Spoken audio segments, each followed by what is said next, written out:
Hey, everybody. Good evening. I've had my weekly shower. I'm good to go. I am tanned, ready, and rested, just like Nixon.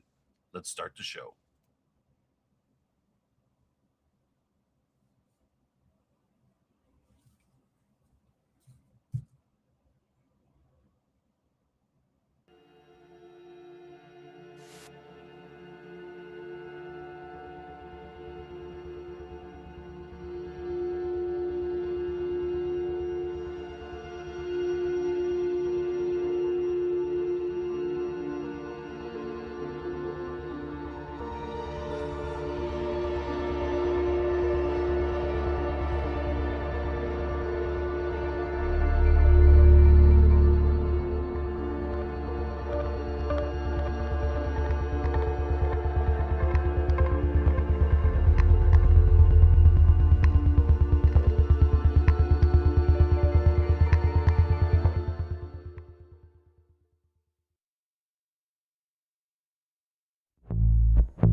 Hello, everyone, and welcome to the Babylon 5 Retrospective.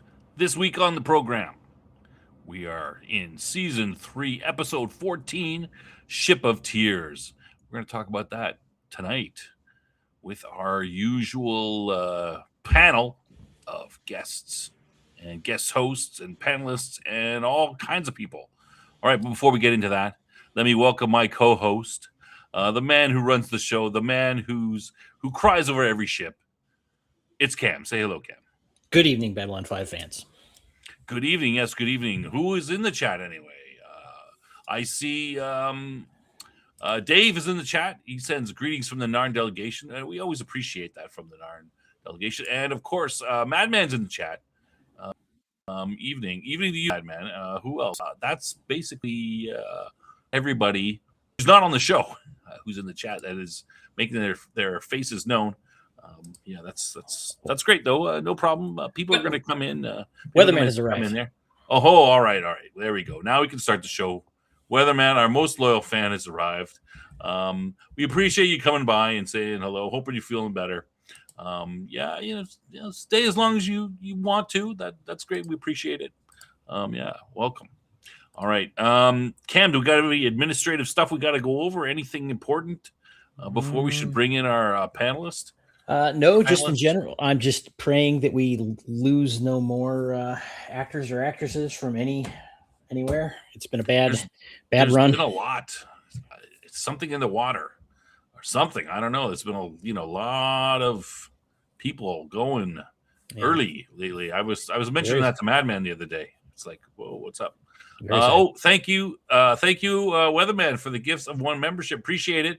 We love the support. If you can support us with a membership, that's great. If not, if you want to just like and subscribe, that'd be awesome too. Post about us on Facebook or X Twitter or on Discords or anything. Get more people exposed to our show. We would appreciate that. That's great. Awesome. And who else? Umbris just jumped in as well. Nothing to see here, just a filler. Right on. Is that you referring to yourself or the show? All right. Well, I don't think this is so much of a filler show. Talking about the show. All right. Let's get into it. Let's bring in everybody. First, let's bring in our guest host for today, Dean. Welcome, Dean. Thanks for coming by. Of course, sorry, go ahead. I was just going to say thank you very much for the invite. Looking forward to talking on this one. All right, this would be a good one. And of course, let's bring in our regular panelists, Death Angel Shadow and Jason from Sci-Fi for Me. Gentlemen, Good evening. Welcome, everyone. Hello. We hear you, buddy. Okay. Jason, if you're talking, we don't hear you, though. I'm not. Okay, good. All right. No problems. All right. Before we get into it, I guess we'll pop up the trivia from last week, and then we'll jump right in. Yeah. So trivia from last week, episode 13, a late delivery from Avalon. That's the King Arthur one. What is the Minbari name for the jewel in the Ranger pin? Who helps Arthur out during the scuffle in Down Below? What was the name of the ship that started the Earth Minbari War? What is Arthur's real name? That might be the hard one. And who acts as the Lady of the Lake? Fairly, I think we went over all of them except for that one. So it's the Izilha. Izilha is the name of the gem. On the Ranger pin, I'm probably saying that wrong. Jakar helps fight with Arthur and quite enjoys it. The Prometheus is the name of the ship that King Arthur was on at start of the Earth Minbari War, but of course his name is not King Arthur. It's really David McIntyre, and of course Delyn acts as the Lady of the Lake. Okay, of course. All right, let's jump right into it. Cam, you want to lead us off? Sure. We've got episode 14, season 3, episode 58 overall, Ship of Tears, written by J. Michael Straczynski. Original air date April 29th, 1996, and production code 314, so right in line. Bester returns to Babylon 5 with secret information about a weapons supply ship and proposes an alliance. All right. And I will go with we're going with the shorter version again this time, a little bit, try to get to this part, just like last week. So the episode starts off with Franklin, Ivanova, and Garibaldi walking into some sort of a common area there on Babylon 5, talking about ISN, about how they're back on the air. And Franklin, oh, poor Franklin, so naive. Oh yeah, I'm sure everything's back. Maybe. Oh yeah, everything's better now. Of course, that's not true. The ISN is back on, and they start a lie right off the bat about how some subversives tried to take over the station, and the government, of course, stepped in and helped them out. And now everything is hunky dory. It's quite obviously they are now a propaganda arm of the Clark government. Meanwhile, Sheridan is getting checked out on the new Star Fury that they got, the one that can work in atmosphere, and he hears the station picks up a distress call. They pass it on to him. He says he's going to go check it out, and the scene cuts, and Bester is there saying, "Ah, yes, come closer, fly into my little spider's web," sort of thing. And then we cut to the opening, and right after the opening sequence, we have Bester talking to Sheridan, and he's saying that he has important information, and he seems pretty arrogant about the whole thing about he won't get shot down. And of course, then we do have a quick scene with Jakar talking to Ivanova, saying he wants to collect on his debt. He wants in on the alliance. And of course, we saw this a few episodes ago where he made a deal with Sheridan. Okay, so to help Sheridan out, with the security with the Narns, defending the station, and in return, he was supposed to get into the alliance, but he hasn't been let in yet. All right. So from that, we're sort of the three acts that we got through. We've got two sort of things going on here. We've got the A plot with Bester, and then the B plot with Jakar.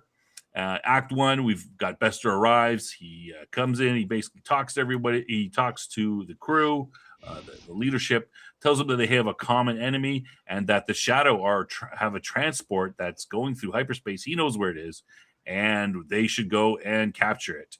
Meanwhile, Jakar, as I mentioned, he wants in. Sheridan and Delyn discuss it. They're a little bit concerned because he's gonna find out that they basically sacrificed Narn and let the Shadows and the Centauri attack it when they knew something was going to happen. And so they're concerned he's going to be a little bit mad about that. Delyn says she will take responsibility for it. It's mostly her responsibility, and she will talk to him. Act 2, we have the White Star goes in. It basically makes short work of the Shadow ships, the various fighters there, and captures the ship. The carrier with it runs away, which is unusual. Inside the ship, when they finally get it to Babylon 5, they found that there's a bunch of frozen telepaths. They unfreeze one. She kind of goes crazy. Takes to hate the side core. She fires at Bester.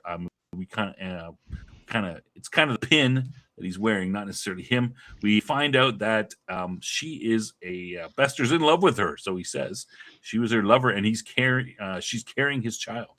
Meanwhile, the B plot, Delenn tells Jakar that she kept quiet and the reasons why they weren't ready, and Jakar is a little bit upset, but he doesn't show it visibly.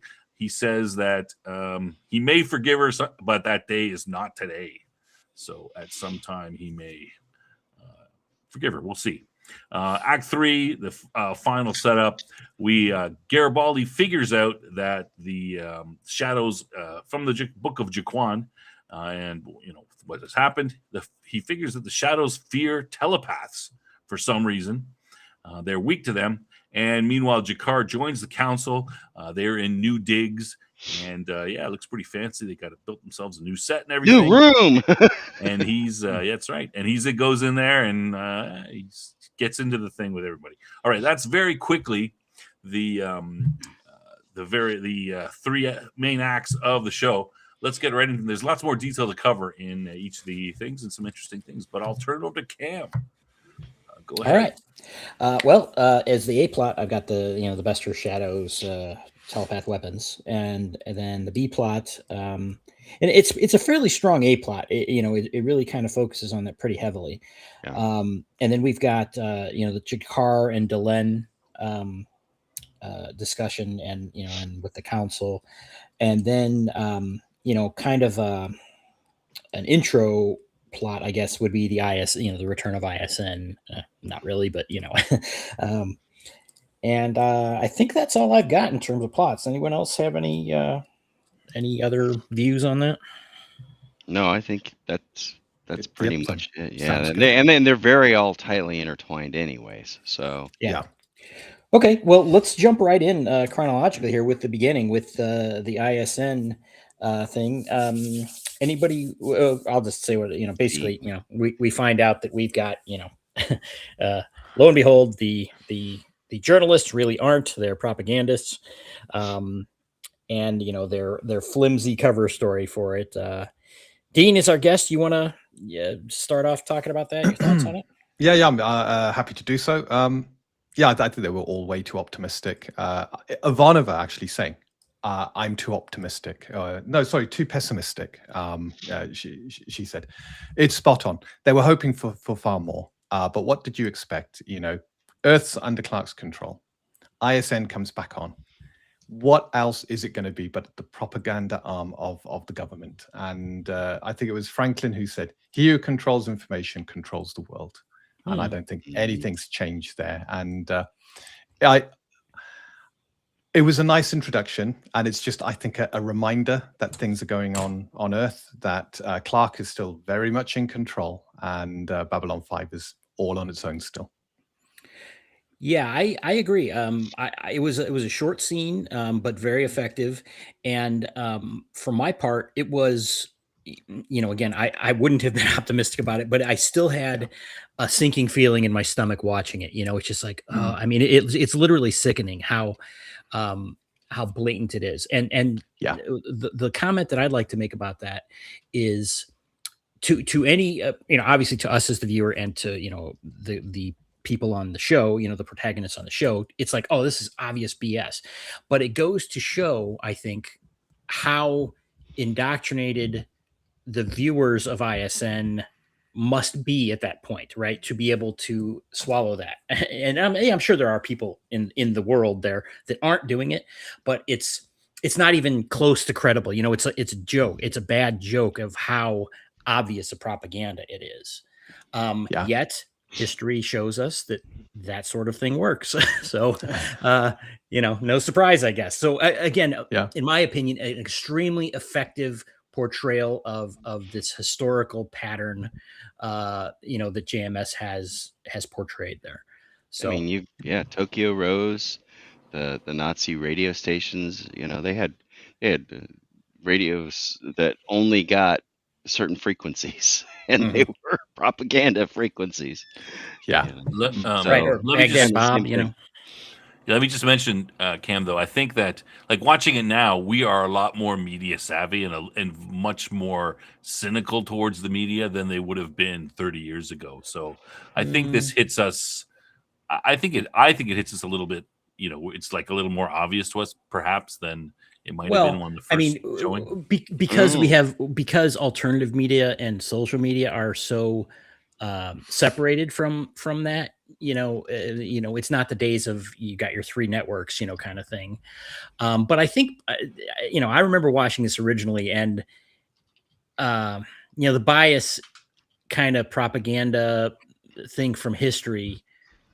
I don't think I guess what I'm saying is I'm gonna disagree. I don't think that was new. I think that was well established. Again, there were, like Jeff said, that these kinds of things happen. Maybe we weren't used to it or accepting that it was real in our own societies as much. Well, you stop and consider too that this is 2 years after the Gulf War, and that's when CNN came into its own during the invasion of Baghdad. And at the time, we Baghdad saw Bob. CNN as this news juggernaut that was on the ground, bringing all of the latest information to us. Sure. Bias. I didn't really enter into it until later. Well, I think it's as safe far to as say the that accusations go, and the perception of the media wasn't quite as cynical as it is now. But well, yeah, it's in an all-time low now. Yeah. I mean, Yeah. but yeah. So okay, fair point. But so it's certainly worse than it was then. The trust of the media is probably worse. It does though tell you that one thing that I think JMS did not anticipate was social media and Right. that type of thing. Yeah. Where Yeah. we have multiple venues of getting information out. Although we did see that try to be controlled, but Sure. but certainly, like, I mean, this is the AOL era, right? We still had forums and stuff like that, so there were back channels. Yeah. But he didn't anticipate something like having Facebook, Twitter. Well, you're right, and then they did mention, a couple episodes ago, that's like, oh, this is our only lifeline for information. ISN. Right. So yeah, you're that's a good point. And maybe it was a miss thing there. Maybe he just didn't realize it. I don't know. Yeah. Okay. Anybody? Jason and Jeff and Snob, you didn't say too much. Anything else you guys want to say about it? Turn that off, Yeah. Right? You're both turn that. And he uses a remote. I know.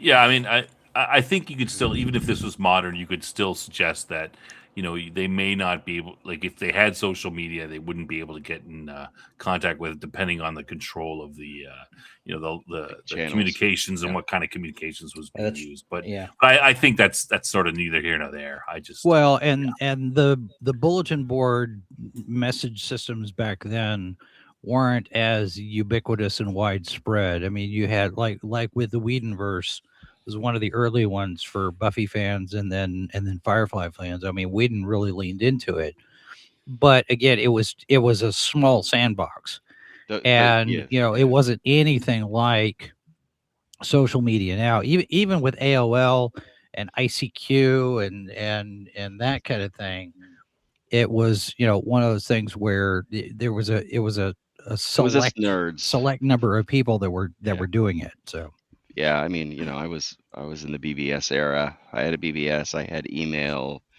the rudimentary email back in the 80s, but yeah, it wasn't mainstream at that point. It was just us computer nerds that were pretty much on it. So, I could see why he maybe didn't catch it, or didn't anticipate it would become what it is. Well, yeah, I mean, I wouldn't have anticipated it either. I Right. mean, where we've ended up. Yeah, so that's reasonable, but it was, it did set the tone though, and stuff like that can still happen and will still happen in the future, no, without a doubt. If you control the communications, you control you set the narrative, and we've seen that over and over again throughout history. You know, whether it be the first printings of things, when the printing press first came about, they try to control that. I mean, it's a repeating. It's one of those cyclical things. They are always, the government's always trying to do that, control the narrative. Particularly bad despotic governments. Yeah. I think it's a clever scene, and I think it stands even today, despite us having access to a lot of social media. And there are people in society who will see things beyond what the mainstream media tells us. But I've got relatives who, unless they're being told by a newspaper, if they're being told by a newspaper or something on TV that's official, they believe it wholeheartedly, and you can't convince them otherwise. Nope, They'll point back to it and say, but this prominent station said this, or this paper said this. What you're saying is wrong. So I think, even though JMS didn't kind of take into account social media, I think the message is still very clear, which is a trusted news source controlled by the government can say whatever it wants, and people will believe it. Yes. Yeah. Absolutely. Okay. Let's go on to. I think I want to try and break this up a little bit. But let's talk about the discussion. Well, okay. Jakar is kind of chastising Ivanova because they were supposed to have a meeting, and she's putting him off, and Jakar comes out, and in my opinion, he's putting his foot down. He's like, "Look, I've held up my end of the bargain. We've Yes. secured the station. It's time for you to Put up or shut up. yeah, exactly." Yep. And then it goes into the discussion with Sheridan. Sheridan and Delenn discussing Jakar, and Sheridan is pretty positive towards him, it seems, and then this is where Delenn basically brings up the point that their silence, which she takes responsibility for, She does. harmed the Narn, and that she's going to talk to wants to talk to Jakar about it. So the Sheridan and Delenn discussion is what I'd like to go through right now. That's a good way to go. Jeff, you want to talk about that? Sure. Well, I mean, of course, she has a conversation first with Sheridan, and I believe she said something to the effect of that, she wants to be the one to tell him, because she ultimately was there with the Grey Council when that decision was made, to not interfere, and she was, and they knew this was coming. And she tells Sheridan, it's not for you. This is something I have to do. And so she does meet with Jakar. She calls him to her quarters, and she has a frank discussion with Jakar, and says, she sits down and says, "Look, I have to tell you something." And she tells, yes, they were aware of this, and that the shadows were on the move, or I think she even points out that what you called the ancient ones or something like that. I forget the term that Jakar's people had written about it in the Book of Jaquan, but that continues on, and she says she kind of starts crying. She not kind of, she really does. And I mean, it's a very, you could tell it's an emotional scene. I think she actually was feeling it, that she regretted not telling Jakar, but the choice was either sacrifice millions to save billions, or sacrifice billions. So she continues. She straight up tells him, "Look, if we had told you then, all of your people would have been wiped out. They would not exist at all. The entire race would be dead." And I don't know if somebody else wants to comment on that part, or should I carry on? Well, you went to the next step, which was the Jakar and Delenn conversation, which is fine. We it's not like we have a They're hard kind of tied structure here or together, anything. yeah. So. Sure, they are. Yeah, that's fine. But what does anybody think about Sheridan and Delenn's conversation specifically? Like, again, he was like, yeah, he was, he brought up this important point that, Jakar was the first one to really warn them about the shadows. And kind of, and Delenn, I guess, understood that was like, meaning when you hadn't, Sheridan was essentially saying, that to her, and he wasn't putting the screws to her or anything, but it's an important point. And I had not really thought of it in these terms, that it's That's like, true. yeah, Delenn does have a good reason. And they didn't listen. And that's the thing, is they basically to Jakar, discounted. Yeah, they did. They discounted everything Jakar was saying. Right. And he tried over and over again, multiple times. I think multiple episodes even. He was pleading the case on this. Well, did she participate in that part? I don't recall her. With Jakar, you mean? Sheridan was brought in. I mean, yeah, but I don't recall her dismissing Jakar when he was trying to rally the troops. Certainly Londo was, and Sheridan was like, I can't do anything without seeing something. I got to have some evidence. Like, he was basically said, I got to have some actionable information here. Well, but I think Jakar brought it to everybody, to the whole main. Well, yeah, but I don't recall Delenn actively putting it down. And no, I don't think she spoke. She was in the room, but I don't remember her saying anything to kind of just, oh, Jakar, it's just you, and we don't need. No, but a lack of information. Right, she knew more than she knew, and didn't say anything.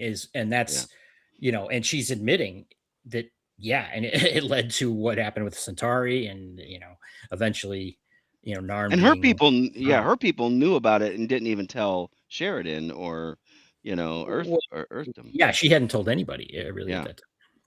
But then again, her own people didn't even believe it. Right? They discounted her belief that this was the time that it was coming. Yeah. Well, that brings up and please. I'll stop talking. It brings up another interesting question: is could Delenn have said, Jakar was like basically putting himself there as an ally, and where in opposition to the shadows, even though he didn't know what they were at that point, and Delenn chose, she waited around and groomed. I shouldn't say groomed, but it became an ally more with Sheridan when she could have been an ally with Jakar. Now she also has said, why that was, because Jakar was not terribly trustworthy at that point. Yes. And had been doing all this shady stuff. So what do you guys? She think was about the dismissive. Well, the other thing too was, as she's telling Jakar at this point, she's like, if I had said anything at the time you were trying to do this, it would have tipped off the shadows that we knew that they were coming, and we wouldn't be able to fight them effectively the way we can now that we've got all of our ducks in a row. And, it's one of these things. It's a matter of preparation. It's like, you look at what's going on in Iran right now. And for so many weeks, it was, why don't we do anything? Why don't we do anything? They're asking for our help. Why don't we do anything? And then finally it was all, all of the pieces are in place. Boom, boom, boom, boom, boom, boom, boom, boom, boom, done. 1, 2, 3, 4, 5, and it's a question of preparation and timing and making sure that you can finish the mission. Yeah. And I think that's what we're looking at here when Delenn is in there going, yes, we knew, but we weren't ready. And so some sacrifices had to be made, because if we had tried to fight then without preparation, everybody would be wiped out. The loss would have been billions of people and hundreds of planets, not just a few million Narn. Yeah, and that's what Delenn is presenting, and we as the audience, I think, are supposed to be trustworthy of Delenn. But what do you guys think of that, Dean? What do you think about that? I mean, is that what would have happened? Do we really know that for sure? I'm playing devil's advocate here, of course. Yeah. I'm reminded of a picture I saw of Churchill walking through the ruins of Coventry. and how he had to remain silent. He couldn't send a warning to Coventry and the people of Coventry, because if he did and they evacuated the city, then Germany would have known that their secret Enigma machine had been cracked. And I think that's the parallel we've got here. It's it's that she wanted to say something. And remember, there was a Vorlon there. You got Kosh, and Kosh, I think, was directing a lot of the sort of what could be said or couldn't be said. Sure. So as far as the Vorlons are concerned, they don't want anything to be said, because then it's knowing that there is a Vorlon amongst the council with that information. Right. So it's more about they didn't want to tip off the shadows that they knew more than the shadows realized. They wanted to play ignorance, and in playing ignorance, it meant they had to sacrifice a world, and that world was Jakar's own world. Narn, yeah, it was Narn. And I think JMS actually in one of the commentaries actually did mention Coventry, and that whole thing. So you're not off target at all. I believe he actually did point that out as one example in history, where that preparation was unfortunate but necessary. Well, and you go back again to Iran with thousands of people getting slaughtered in the streets, right? And yet the Iranians, the citizens, are sitting there cheering the actions of Israel and the United States. It's like, we are finally going to be free of this. Yeah, 50,000 people are dead, but it's going to be over. They even recognize, sacrifices have to be made. And I think you can draw those parallels between, fiction and historical events. Sure. And the emotion is the same. And Jakar even sits here and says, I understand what your reasoning is. I'm not going to be able to forgive you today, but I know why you did what you did. Well, it was a little harsher than that, even, right? He said, at an earlier time, if you had told me this, I would kill you. All right. I mean, yes. Yeah. And to me, I think this is a really good scene. This is a subplot, and I think it is really good because it brings into those elements. It's like Jakar is being brutally honest here, and again, he talks about it, what Delenn is saying matches very well with his own revelation, that he received recently, and it's the way GMS puts those pieces together. I think is really a wonderful job, because again, I was playing devil's advocate, but I'm also there going. On both sides, I understand Jakar, being angry about it, rightfully so. And but I also see Delenn. It's like she's carrying this burden too. It's like, she's a peaceful person generally, right? A good guy, right? She doesn't want to see anybody sacrificed, but it's like, she felt she had to do it. And that's a burden that, like you said about Churchill, I'm sure will carried his whole life, and it's popular to take historical figures and be like, oh, well, they did this, they're really scumbag. It's like, yeah, okay, what would you do? Talk to me when you've had to face that choice. Hindsight's 2020. Yeah, exactly. And I'm not saying that they shouldn't be scrutinized, but it's just this, kind of, well, the same, well, I don't want to get into trouble with our one viewer who's angry about things. It's like, everybody thinks I would do better. I would be the hero, and it's like, history proves you wrong. You probably, by the odds, you're not going to be that hero. You're not going to be that virtuous person. Well, and one of the things, with her tears, I believe those were genuine, because she saw, and this was expressed, she was personally affected by the events that had happened in her homeland, with the ethnic cleansing and stuff like that that was going on. You're talking about Mira Furlan. Yes, Yeah. Delenn. Yeah, Delenn's the actress. And so she actually saw what was, what was happening to the Narn people, and she took it personally, as an individual, and related to that type of situation. So I think, you know, I think that's why that scene was so perfect. Well, You and you've know, got two top-notch actors here, right? yes, And a well-written, well support. You know, sometimes I criticize them saying they just throw these things out there. This is not one of those. This is, Mm-mm. the support for this and this encounter really have been built up. For everyone who's watched, of course. Well, and Yeah, it also speaks to Jakar's arc, how far Yeah, that character has come in 3.5 seasons, 2.5 seasons now. right. So yeah, it says a lot about how he has gone from this belligerent, untrustworthy, has a rebel rouser. revelation, and now he's trying to rally the troops. It's that there's a sea change for him, Mm-hmm. and now he's on the other side. Well, what I also found interesting is the fact that he could take that one line of prophecy and he can interpret it two different ways. Yes, He's like, I have insight now. I have more information. I have more understanding that drives my faith. He's made it a faith question, which I thought was interesting too. Yeah. Snob, what do you think? I found this scene interesting. The part where Jakar says, I would have killed you if earlier, and I think there's a couple things going on there. Number one, I would say to him firstly, good luck. Like the Minbari are not pushovers. And I don't know that he would be able to succeed in that. But the fact that he's saying he would have implies that he is a different person than he is now.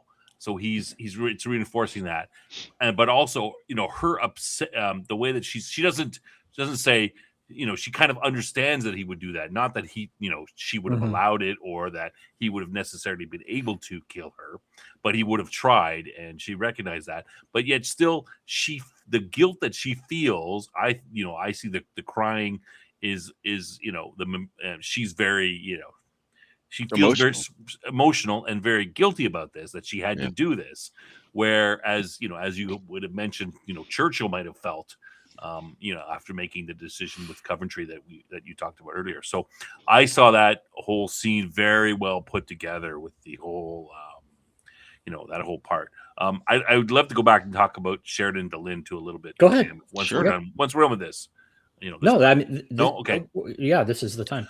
So I found that that conversation good as well. I think it's very smart that they. I think it is kind of more DeLynne's fault in this sense as well. She has more responsibility, but the way that they divide it up, and she goes, "No, they could have gone together, and she could have talked and said, hey, it's mostly my fault, whatever." But they separate, so now they've got a bit of a separation, so that Jakar's emotion is directed to her. So later on in the in the show, in the whatever's going on, Jakar's not going to feel that strongly about this situation with Sheridan, so he may be able to operate better with Sheridan. And Sheridan is kind of the military commander, so they've got these. Technically they share it, but he's much more military. So there's a bit of separation. So it's kind of smart for one of them to go and sort of take the whole hit, so that if they ever have to talk to Jakar later and get him somewhere, Sheridan's got less of that negative feeling towards him. So I thought that was very smart for them to, even if it wasn't intended, it's all, there's also that aspect of it as well. So that's an excellent point. Hmm. I also wanted to comment, Cam, on the Jakar and Ivanova scene.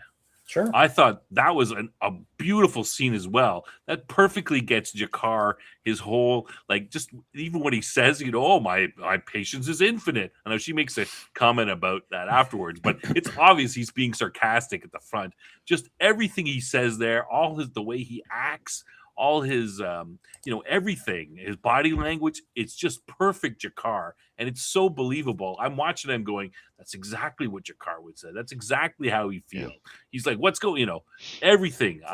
He's just, I always, we go between Londo and Jakar and back and forth about their acting and stuff. And I just, I do too. But, that scene there was just, I thought that was an amazing scene by him. And I'm like, okay, well, this is an obvious scene that shows why he is such a good actor. Yeah. It was beautiful. So I got to be honest. I remember watching this when I was younger, and the one thing going through all the episodes leading up to this was, why are they not letting Jakar in after everything he had done? And you were watching episode after episode of Jakar going out of his way to help them. He knew something was happening. He was pulling, strings in the background, trying to help. He got the Narn on board for security, and at every turn, they were keeping him in the dark. So I was actually really happy for this episode, because finally Jakar was being rewarded for all the sacrifices he had made. And it was beginning to make sense as to why they were keeping him in the dark. And it wasn't because they didn't trust him. It's because Delenn didn't want to tell him the truth. That's a great point. Yeah, that there was more to it. It wasn't, it's like, you're right, because he had proven himself trustworthy, and it was like, yeah, but kind of. And this is my first watching, and I was thinking exactly that same thing for the last couple of episodes. When are they going to let this guy in? A bunch of Narns died. I mean, it's kind of their fault. They ran into the fire, but they're helping out with security. They're defending the station. What the hell is wrong with Sheridan? Why isn't he going? Why is he waiting so long? And then they, you forgetting that. Well, actually, they kind of sacrificed the Narns. You kind of forget that because it was, so long ago. And well done. They, the build up, awesome way. I'm glad they waited this long to let him in, because it just made it much more impactful. I look back now and say, if they had just let Jakar in, I want to be in. Okay, you're in, buddy. No way, not as impactful. Much better done this way. It was earned. It was earned through patience, perseverance, and proof. Remind me, do we know? Okay, does the resistance group, Sheridan and Delenn and that group, did they know that the shadows were helping Centauri yet? Have they figured that part out? I can't remember. Yeah. I think they definitely know now. I'm trying to remember exactly when they put that together. When that's Morden what I'm arrived. trying to remember as well, because that would be another factor on this as far as keeping Jakar out. Because if he had figured out prematurely that Londo had made some kind of a deal with the shadows, then he could have killed Londo and done some very rash, impulsive act of war that would have caused even more harm. I think there's been suspicion for some time, because they have seen the creatures that accompany Mr. Morden and Mr. Morden's interaction with Londo quite a bit, quite frequently. They did, but they were keeping Jakar in the dark at that stage, because they couldn't tip off to the shadows, that they knew the shadows were on the move. At the point Jakar started turning a new leaf, that was when he invaded Londo's mind. So he knew at that point that Londo was in league with the shadows. But even after that, he was then, trying to make amends. This was his new kind of found self, and putting the Narn forward, doing the sacrificing, trying to get them in trying to help Sheridan and Delenn as much as possible from that point on. I don't think they would have kept him out because he might have gone against Londo, because at that point he knew Londo was in league with the shadows. Yeah, Q2Cast brings up a good point here, and he's right. That Delenn did mention she said something like "we," and Jakar said "who's we" or something like that. Great Council. And she said the Great Council, right? And I did, I did say that. I said it was the Great Council that had discussed it, not Kosh so she basically protects Sheridan a little bit. She did. Well, Sheridan didn't know up to a certain point either. No, he didn't. So, you know what? There's one other thing, and maybe one of you mentioned, and I slipped it, but Delenn mentioned about that it being preferable that the Centauri were in charge of the Narn instead of the Shadows directly, because she said, at least with the Centauri you have some hope, and with the Shadows you have none. And again, that's getting back to her point of. Well, she suggested the Shadows would exterminate the Narn. Okay, but why? That's basically what. Well, this is where my skepticism comes in. Is they're agents of hold on, chaos, and they let me finish. Let me finish my point. Sure. Is you can say anything might happen, but I'm saying again, critically analyzing this, what indication do we have that the Shadows had a particular reason to wipe out the Narn? Now, Morden was like, sure, we'll wipe him out, no problem if it accomplishes your goal. But I'm not sure that the Narn were a target for any particular reason of the Shadows. I think they were, and we find out at the end of the episode why. Yes. The Yes. Book of Jaquan. Jaquan drove the Shadows from their world, and the Shadows are petty. They wanted revenge. And we I- find out I how, think- and we'll get to that, I'm sure. Yeah, I think that's Yeah. a good point. I also think though that the Shadows are, I mean, the Minbari might know this because they seem to be the most knowledgeable about the Shadows of all the new races. They're just, they're the extermination type guys. They would go in and just, if it wasn't the Narn, whoever it is, if they were in charge, they would simply exterminate that race. Oh, yeah, whoever fought Yeah. them. That's. would- I mean, would have been like I'm that. kind of assuming that. I don't know that we have necessarily any proof of that. Well, I mean, we've be seen Londo's vision of what happens when the Shadows move upon the Centauri. Yeah. And start, when they basically turn on that. Of course, that's not been conveyed to anyone except Jakar. I think Jakar did see that vision too, didn't he? He saw all the things he did. Did he see that vision as well, as part of that He might have. when he was on Maybe. that dust or Yeah. whatever it was? Well, since we're deep into it, let's just, before we go to the Bester stuff, let's just finish up, jump to the end when Jakar does, Delenn escorts him to the war room or whatever it is, the command center, the new command center. Incidentally, just a side question: do you guys think that's the CNC redressed? Yes. Or do you think I'll that's a bet whole- you it is. Okay. All right. Well, okay. So then he comes in there and he gives us his little speech. Anybody want to No, discuss that? I think it's a new room. Oh, This oh, is do you? they can't use the CNC. The CNC is for normal operations of this. No. I don't No. mean in universe. I mean, is it the same okay. set?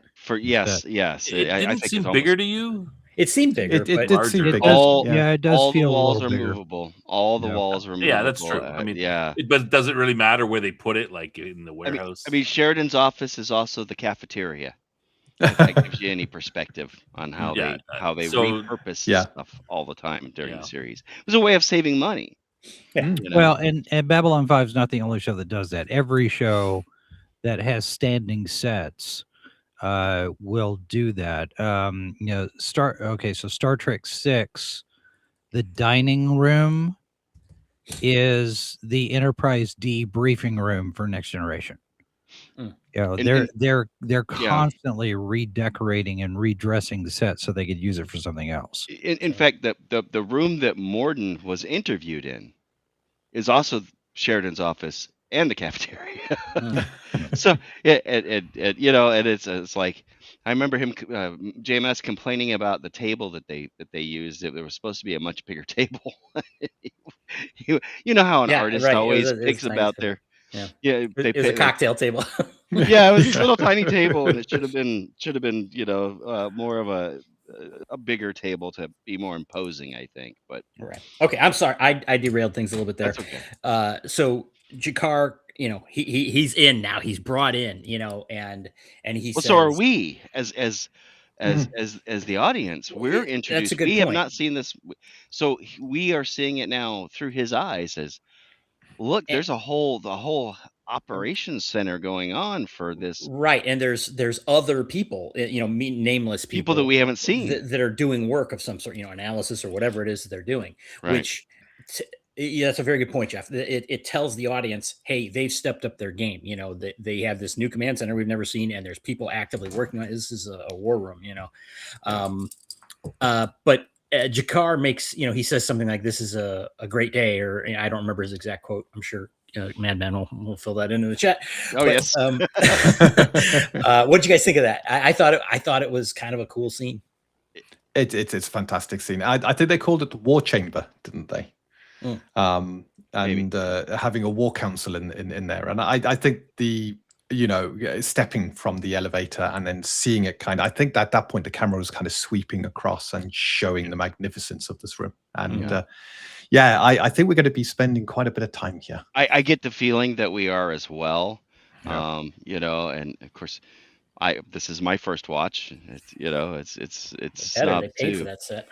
Yeah, well, I mean, you know, but you know, and You got hopefully to we get that amortization in. That's right. yeah. But we've seen the progression now from first starting off with meeting in Sheridan's quarters or Delen's quarters or whatever, you know, and having these little small meetings All the gents where they met the one time. Yeah. or yeah yeah bathrooms. Mhm. That was funny, where they kept on looking around and making sure nobody else is in the. But You know what? Is this the? Am I having a brain fog here? Or is this the one where Garibaldi was looking through the book of Jaquan and yes, he's like, that's I at the got very it. end. Yeah, That's the very right at end. the end, thumping That's it. right at the Yeah. end. Oh, that's right. That is okay. Yes. So that anybody want to discuss that a little bit? I don't know. Do we want to jump to that, or do we want to get through the? I mean, it's part of this. this scene. Yeah. It's part of the plot. It's part of Well, the B plot. Yeah. Why not? Jakar basically, you know, of course, we all know that Jakar gave Garibaldi a copy of the Book of Jaquan, and now uh, uh, Garibaldi's looking through it and he's like, where did I see that? You know, you'd think a book this big would have an index in the back, and he's paging through, and he finally finds it, and then and I'm sure Madman's going to beat me to this, but I actually have this written down. He finds it, and of course you recognize the page because it's got one of the shadow ships on it, and the first word is Na Fariki, and he's like puts it into the little translator, and it comes up Mindwalker, and then it's Roka destroyed, and he's like, it's like a light bulb moment, and he's like, he immediately he taps his hand, he gets on the he says Captain, are you busy? Because I got some information I think you need. Now this is at the same time when Jakar is already being introduced to the room and all that, and he runs down there carrying the Book of Jaquan, and he's tapping on the book, thump thump thump thump thump, and you can Don't do that. you can see the cringe in Jakar. It's like, that's a holy book, don't do that. And he's like, no, wait, you got, look here, and he, of course, he had the bookmark there, and he opens it up and he says, this is our secret. This is what, and of course, what gets revealed is mindwalkers. Mindwalkers. What is that? What does a mindwalker sound like? Somebody with telepathic ability, you know. And But destroyer, and that's the reason why they think that, Yeah. So. I think he only gets to this realization because of the A plot and the end of the A plot. So Right. it's kind of the two plots come together and meet That's the beautifully convergence. at the end of the episode. Well, okay, we'll go back and get the Vestra thing, but just what did you guys think about Garibaldi being the kind of the one who Aha discovers moment? this? Yeah. I think they were. Fantastic. I think they've been building to this. Garibaldi has the gut sense, right? And we've seen that over and over again. And he has been reading the Book of Jaquan. And he has been reading the Book of Jaquan. Yeah, his Narn is a little not all there. He admittedly, clearly, he was using a translator to do it. But using his iPhone, right? Yeah, You would right, think it. Yes. right. That looks like kind of like a calculator. At any rate, but he does have Jakar read it, so Jakar is just translating it right out in the open. Right.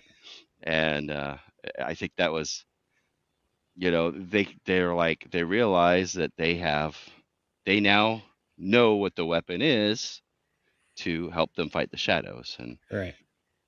I think that was impressive, and of course, telepaths, that's a key. And well, we'll have to talk about the other plot to get. I think it's pretty obvious they set it up because, I mean, they set it up when they gave the Book of Jaquan to Garibaldi. If they wanted someone else to figure it out, they should have given it to him. Yeah. So that person. So this is the payoff. 6 episodes ago or whatever it was.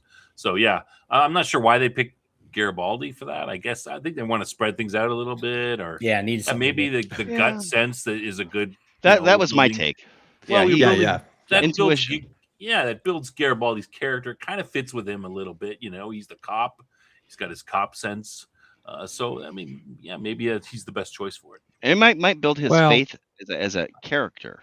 I think the other thing too, I think Jakar, because we've seen early on Jakar and Garibaldi, Londo and Garibaldi, they all have understandings, and I think Jakar sees a kindred spirit in Garibaldi because he's gone through being a drunk and stuff that happened on Mars, and also Garibaldi is more accessible than the command staff.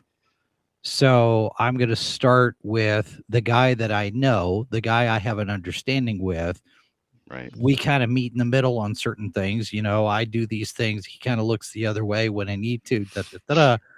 I'll start with him because he's more likely to listen to me and look into what I have to say. I'm going to give him the book. He's more likely to do something with it than Sheridan or Ivanova at this point.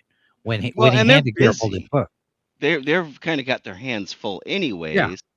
So they might have missed something like this, and I think it's whereas it's that gut instinctive cop spidey sense, whatever you want to call it. I think is where he was going with it. Yeah, I think Jason makes a great point about the accessibility of the character within the universe. Yeah, that's a great point. Okay, let's go back to the beginning again and follow the Bester storyline here. So it starts out where we find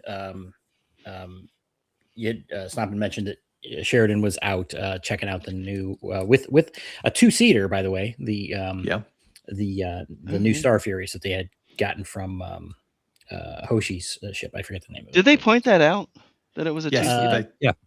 Well, they pointed out. They pointed out. Okay, but I don't know if it was mentioned specifically because you I mean, the see guy the was 2 people in the cockpit. Yeah, and the other guy was clearly had experience with it because he was kind of teaching Sheridan the ropes about it, or telling him about it and everything. So they're out there, and then they get a call from the CNC that a ship has entered their space. Lo and behold, it's Bester, and well, they didn't know that initially, but they didn't know it was Bester yet. It was a Earth ship, was all they knew at that point, and it had sent a distress signal. Yeah, right. So they kind of introduced it with that because I think that's kind of important. Otherwise we're going to launch all our fighters or all of our Star Furies and go after it, right? An Earth ship coming into our space. Yeah, so Sheridan says, "Oh, we're out here. We'll respond." He did have a wingman. There was a second Star Fury there, as I recall, which good because dangerous world. Yeah, and so they, he goes out there and responds, and Bester. I didn't. I heard what they said and I understood it, but I wasn't clear exactly how it was happening. Somehow Sheridan had approached from not in Bester's line of sight, and he mentioned it's because he knows that Bester can scan him. And so then they have this exchange out there. And I'll let one of you guys go into the details of it, but let's do this in pieces. Let's talk about the exchange with Sheridan and Bester in space, and then we'll go to the next step. So sure. Can I talk quickly about probably why Sheridan didn't go into line of sight? And we've seen the Star Fury Bester was in, or rather the type of Star Furies before, the bombing of Mars. That was done by Star Furies with the Black Omega symbol on it. And as we find out in a bit, Black Omega is an elite Star Fury squadron attached to Psychor. Right. And I'm sure Sheridan would have known this. So Sheridan approaching that Star Fury would have seen the Black Omega symbol, would have known it's attached to or part of Psychor. And that's what it kept. He says that later. He does. He did know that. But when we saw the bombing of Mars, it was the 2 Furies that came in and launched missiles. They had the Black Omega symbols on them as well. And they were also these advanced Star Furies then because they were bombing Mars, so they were an atmosphere. Yeah, those ones would have been the Thunderbolts. Yeah. Mhm. So whereas I think Bester was just in a standard Star Fury. Yeah, I think you're right. Yeah. Okay. Jason, do you want to talk about this scene, or any particular thing that stands out to you, or are you want to go through the details, or someone else can if you don't want to? Well, I mean, it's a pretty straightforward scene. You know, Sheridan comes in, he's understandably cautious, especially when he figures out that it's Bester. And it's always fun to see Walter Koenig coming back and playing the heavy. Which I also thought it was interesting conversation that they had between them about trust. And I'm here because I need your help, and okay, I'm not going to scan you because I need your help. And Sheridan's like, yeah, you talk a good game, but I'm gonna keep my finger on the trigger just in case. But I do think it's interesting though that in the world building with this scene, we establish the line of sight scanning as well as the proximity. I mean, proximity we kind of knew. You know, the closer you get, the more you can read somebody. But the line of sight thing, I think, is a new detail that we didn't have before. Yeah. Mm-hmm. Well, let me. That's good points. The point that I thought was interesting, which Madman quoted here, is Sheridan, and I'm okay. Sheridan's like, we're not associated with Earth anymore. I can blow you out of the sky. It's like it's like all the leverage you had on us is gone. Basically, and they kind of explore that a little more later.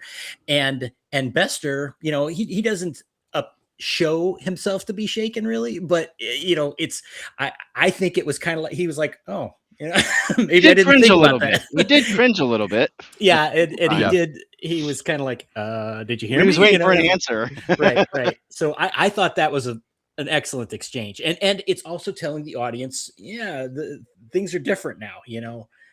This independence thing isn't just something they said. This is a real effect on everything they do. What do you guys think about that? Yeah, no, that's a good point. And it adds a little bit of levity and humor to the thing when like when Bester's like, you're not gonna kill me. Bester's clearly right. Clearly taking a risk. Like he is. 5. And it's kind of clear at this point that he's off the grid. Yes. With Earthdom, I think it becomes apparent. I mean, it comes out in the open later, but you're starting to get this sense that they don't know he's doing this. Right. And he's come alone, right. Yeah. Like, Madman puts in there. He's like, I'm thinking it over. I enjoyed this scene, especially because Bester is such an arrogant SOB. And just in this point here, that this point where Madman is mentioning in the thing, he goes, Captain, and he's got this look on his face that his confidence is a little bit shaken. He's not sure. Like Walter does a good job. I do the right thing. His acting. Yeah, he's like, he's so confident before, and then he's like, then there's this long pause, and he's not expecting this long pause, and he's like, you are gonna let me in, right? Like, and just a little bit confidence, a little shaken, and then Sheridan says, I'm thinking it over. Gets the knife in there a little bit more. It told us a little bit about Sheridan too, because clearly Bester's like, he might do that. It's like Sheridan might have done it, right? I mean, would we have been like, that was totally out of character? No, it's I like to see Bester taking down a peg because he's such a yeah. It's nice to see somebody get a one up on him whenever they can, and they have. I mean, that's kind of they always bring him down, a notch. Well, it's always a back and forth with him, but it is, and that's why I think people really enjoy the character. Well, the thing is that I actually, this is one of the few times we've seen him, like, they get stuff on him, but this is one of the few times we've seen him not his arrogant self and not super confident. He's for a second there, he's like, I'm not sure, maybe he will shoot me. Right, and the other times when he gets bested, he's still like, how can I take this back? He's not taking really. Or he's still confident and arrogant. He's still got away with something that he still got something out of it before. and this is probably the first time that we've seen where, throughout the course, as we'll discuss, that he is genuinely in need. Yeah. You know? Jason, yeah. Well, I think the other thing too is that if for all of the smarts that Bester has, he clearly kind of missed the point of, oh crap, they are independent now. You know Mhm. when Sheridan says that, it's like, we broke off from Earth. I don't have any obligation to you now, and you could see it in Bester's face, like, oh crap, I hadn't thought about that. Yeah. Yeah. I mean, yeah, he's already taking a risk coming out there by himself, but he realizes now his risk is now doubled because of the political status of the station, and Sheridan reminds him of that. It's like, oh, this just got more complicated. Yes. Yeah, I think that's a good point, because people who are in a position of authority or power, for a long time, they get used to that. They don't Yeah. think things change, and they still think everything's the same. And then he's like, "Wait a second, oh, hey, That's it. Sorry, quick sidebar. That's one thing that relates to the real world. But there's a lot of TV shows like where you have some powerful guy or whatever, and he's like, "I'm going to do this or this," and I always ask myself, it's like, why didn't someone just pull out a gun and just drop that guy right there? It's like, oh, how's your threat now? You know what I'm saying? And now, obviously, it's not that simple necessarily, but there have been these kinds of things, and excellent points. Now, these people, they get in their own. It's like, I have the power to. It's like, this is a great equalizer. It's like, don't be too confident, and just kind He's of back. humbled a little bit, I think, Yeah. but not completely. Right. Okay. So let's go to the next scene.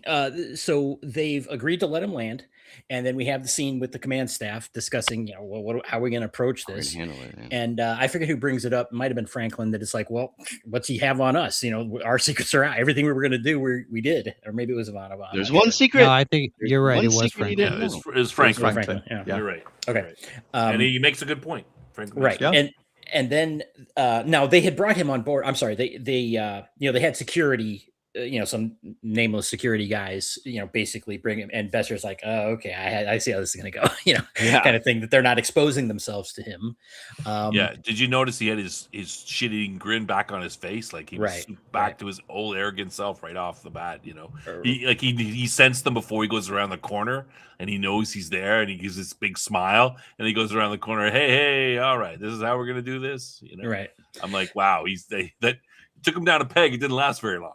Yeah. Right. And in the discussion that the command staff's having, which this happened off screen, but they mentioned that, Bester had told them that if they put him on the blockers, he couldn't help them at that point. And so then they have this debate, and Sheridan dismisses Garibaldi and Franklin, and then tells Ivanova, hey, I want you to go in there and test this because you could tell if you're being scanned, She's like, because she's I a can't lady block him. right. I can't block a P12. Right. But you can detect when somebody's trying to scan you. Right. So, and that I think it was kind of important, and it does bring up a question about, clearly he didn't scan her.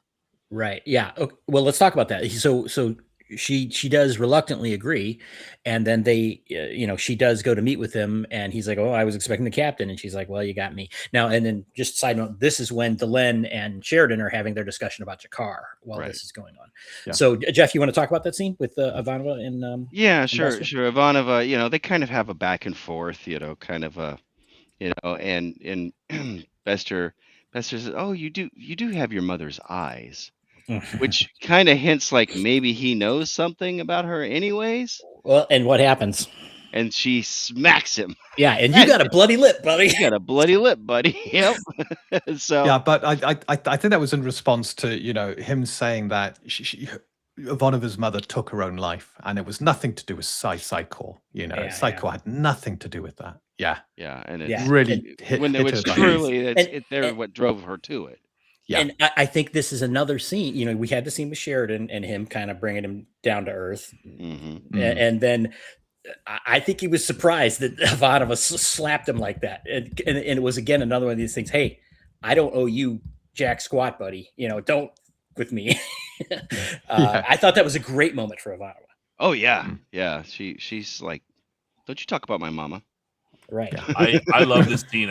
Another one with good scene that really brings Bester's character, but more Ivanova's character out. Mhm. Yeah. Showing us more about her. I love the scene. It's great.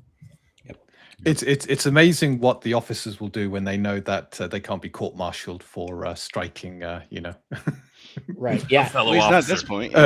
Yeah. It's like, well, Psychor's got no jurisdiction here, so we can, I can give you a good slap because you deserve it. And I felt that slap had all the previous episodes' angst and anger in it. Oh, it was yes, a great it did. slap. Oh, maybe years worth of anger from what Well, happened for to her her, mother. That's Yeah. right. 20 plus years of it behind it, Mhm. perhaps. Yeah, Yeah, it was well done.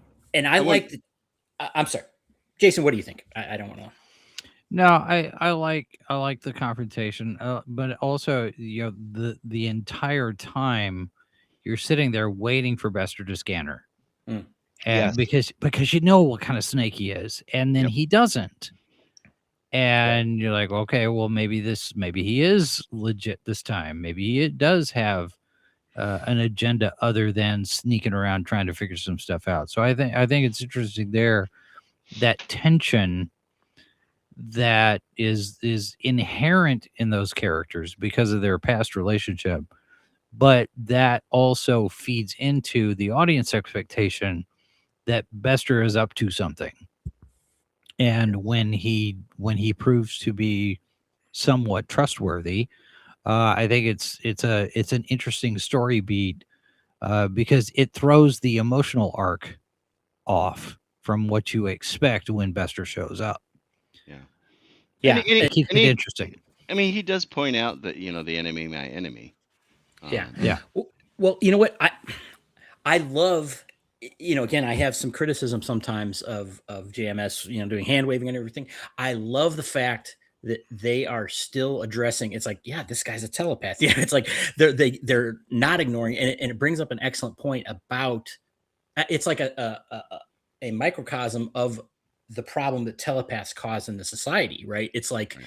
It just changes it's like this one guy changes everything. He's a threat on his own purely because that he's a telepath, which, again, reflects the larger societal thing.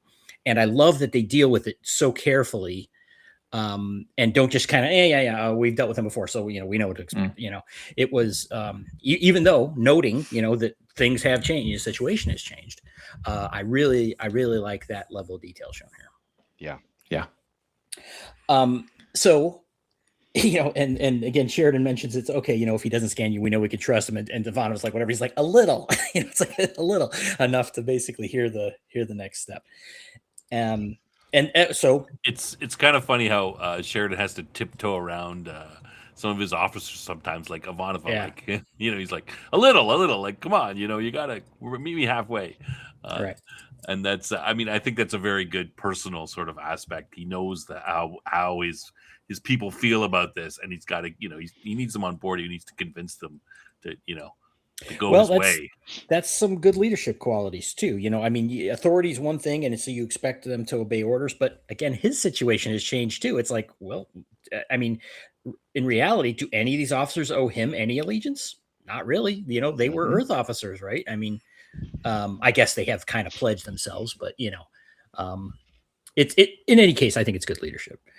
But okay, so then Bester has gained their trust enough, Ivanova reports, and so then they have their meeting with Bester. Dean, you want to discuss that? Yeah, can I just go back? Sure. Back a quick step. Yeah. So when Ivanova's talking to Bester and Bester's explaining the situation, I thought it was quite an interesting discussion he had, saying Clark's not calling the shots. And it's the first time we truly understand. We've seen snippets here and there, but it's the first real bit of evidence that something's influenced Earth. Mm-hmm. Earth is sending out this mission, this message. We cannot be infiltrated by aliens. We must seek out the insurgent. We must, silence those who speak against the government, because we must be free of alien influence. And yet the government is under alien influence. Exactly. That is an excellent point. It's accuse the enemy of what you yourself are doing or have experienced. And I think the way Bester goes through that, the way he talks about it, the way he confirms, the only word, the only name I've got is shadows. And right. He doesn't know. right? We the audience know, and of course Ivanova knows, but you've actually seeing an outside person now who's beginning to piece this together and is beginning to kind of understand there's something far bigger.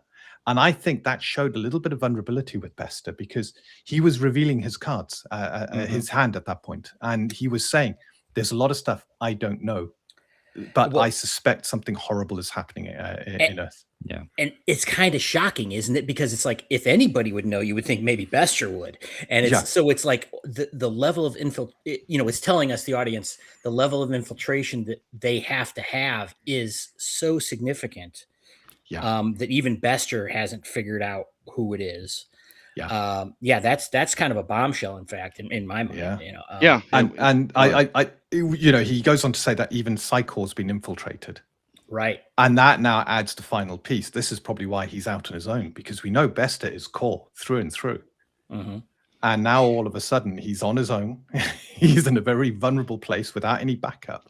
And he's revealing, even the Psychor have been infiltrated. the core is the mother, the core is the father, but we also learn a little more about that in a little bit too. Well, maybe this is what you're talking about, Jeff, is Bester at one point, I forget exactly what it was, but he's like, I don't have that kind of authority. I mean, even I don't have that, Yeah. And so again, we're getting all these bits and pieces about Bester and his position. Much good bits in this, that are weaving this tapestry very effectively. Yeah. I was a little when I first saw this episode, I was a little suspicious at this point, wondering if he's really telling the truth. I mean, he seems very, like, when he's delivering the lines and everything, he seems very honest and very open about it. But I was still, in the back of my mind, I was like, is there something going on here? Like, it's Bester. We can't trust him. He seems like he's open, but he always has. I'm not very quite emotive. sure. He's a classic partial truth guy. That's why he's an effective liar, because he includes the truth, in what he's saying. He wraps the lies in truth. Right. The deception is wrapped in truth, and he's very effective. Yeah, he's very, like you said, he's really effective at that. Yeah. Again, sidebar, Dean, you brought up an excellent point that I didn't even think about, but it's so throughout the series, they've portrayed this, the Earth first or whatever, I think it's Earth first is what they say. It is Earth, whatever Earth it is. Like, it's like, these anti-alien, da da da. It's like, and you're all friggin' puppets. It's like this was revealed in right here. It's like all of this. It's like, haha. These. I mean, honestly, it's been kind of portrayed as, you rubes, you nationalist rubes. Da da da da da. It's like, yeah, but you're the ones that are, really the clowns, right? It's. Well, and we've talked about this too. I mean, particularly Snob and I, have had discussions where we're like, they're, we think that the shadows are influencing stuff, and they are actually trying to create disunity and distrust amongst the different races, the different, the humans and the Minbari and the Centauri and the Narn and and of course all the non-aligned worlds and all that stuff, and we've seen it.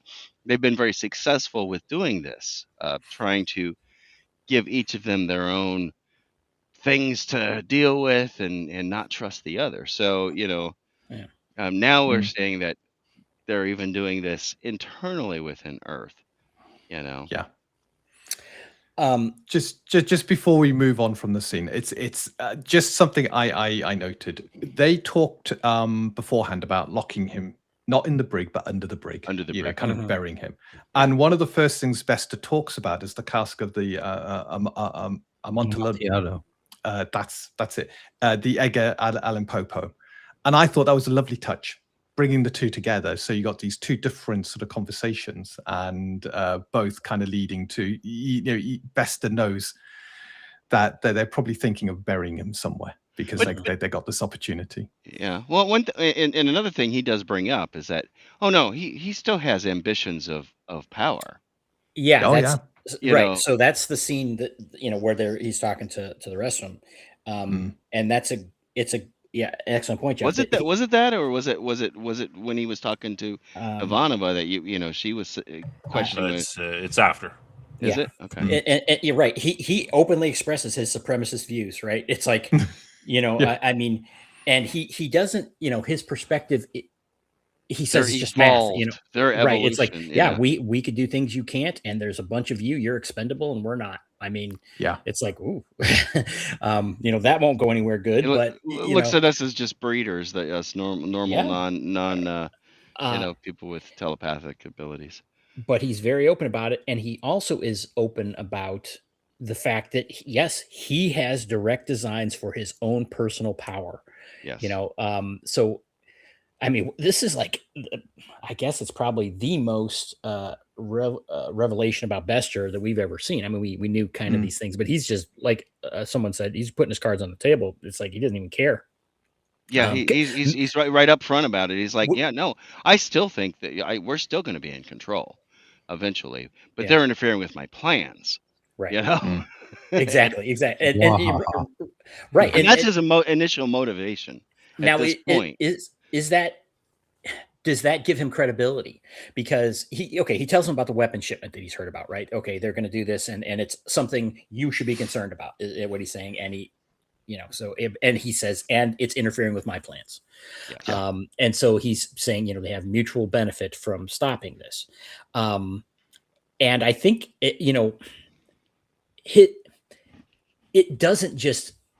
It's not stupid for him to do that, because he is gaining credibility. In my opinion, he is gaining credibility by saying these things, which is like, oh, he said the quiet part out It's like, loud. yeah, there. I'm a bad guy. I'm a bad guy, but Right. But his admitting but that, there's a worse guy out there that we need to stop.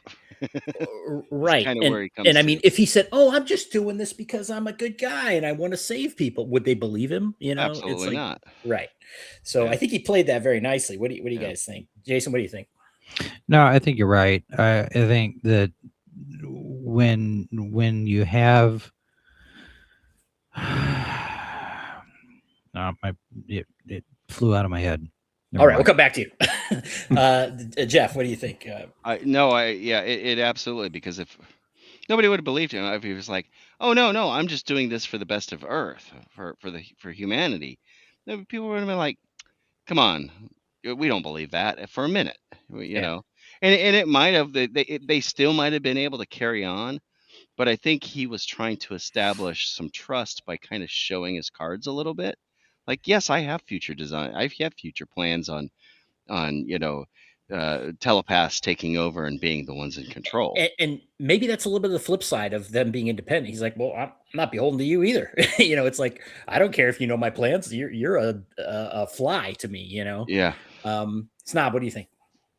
Yeah, no, I mean, I agree with what everybody said about gaining some, that he's telling the truth. But I mean, look, they're not, Sheridan's not going to be happy about this. No one is going to be. You think, I mean, Garibaldi, like, just that would be us. I mean, he's summing it up. He's not making any friends here, and they're going to have to, they might have a powerful enemy first, but they're going to have to deal with him. I mean, the guy's a racial supremacist, basically. I mean, that's, not much worse than that. I mean, yeah, they're gonna have to deal with him eventually. I think it kind of harkens back to the uneasy alliance between the Allies. Back in World War II, if you look, hate to say this, but the Russians did lost a lot more people in the war than the rest of the Allies combined. Fighting the Germans. And I think that's kind of maybe the type of totalitarian society that Bester sees, with the elite ruling over all of the normal peons, and being the telepaths being the elitists. So I kind of got that as like, look, we're allying with you, but we're not in favor of what you want to do. Clearly. So Jason, did you remember your point?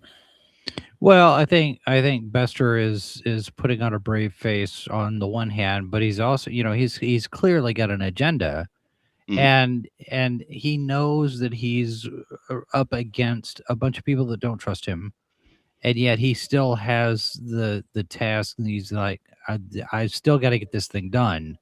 Yeah. And yeah, he's got his own he's got his own plan for Earth. The Psychors, he's got their own, you know, machinations and whatnot they're doing.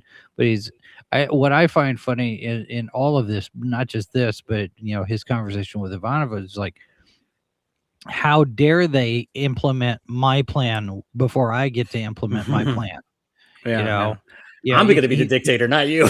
Mhm. Yeah, he's doing this basically because he's taking it personally that somebody's horning in on his territory. Yeah. Yeah. Okay. So the next step then is they put the screws to him kind of again. They're like, okay, now you told us that. What's to keep us from ending you now?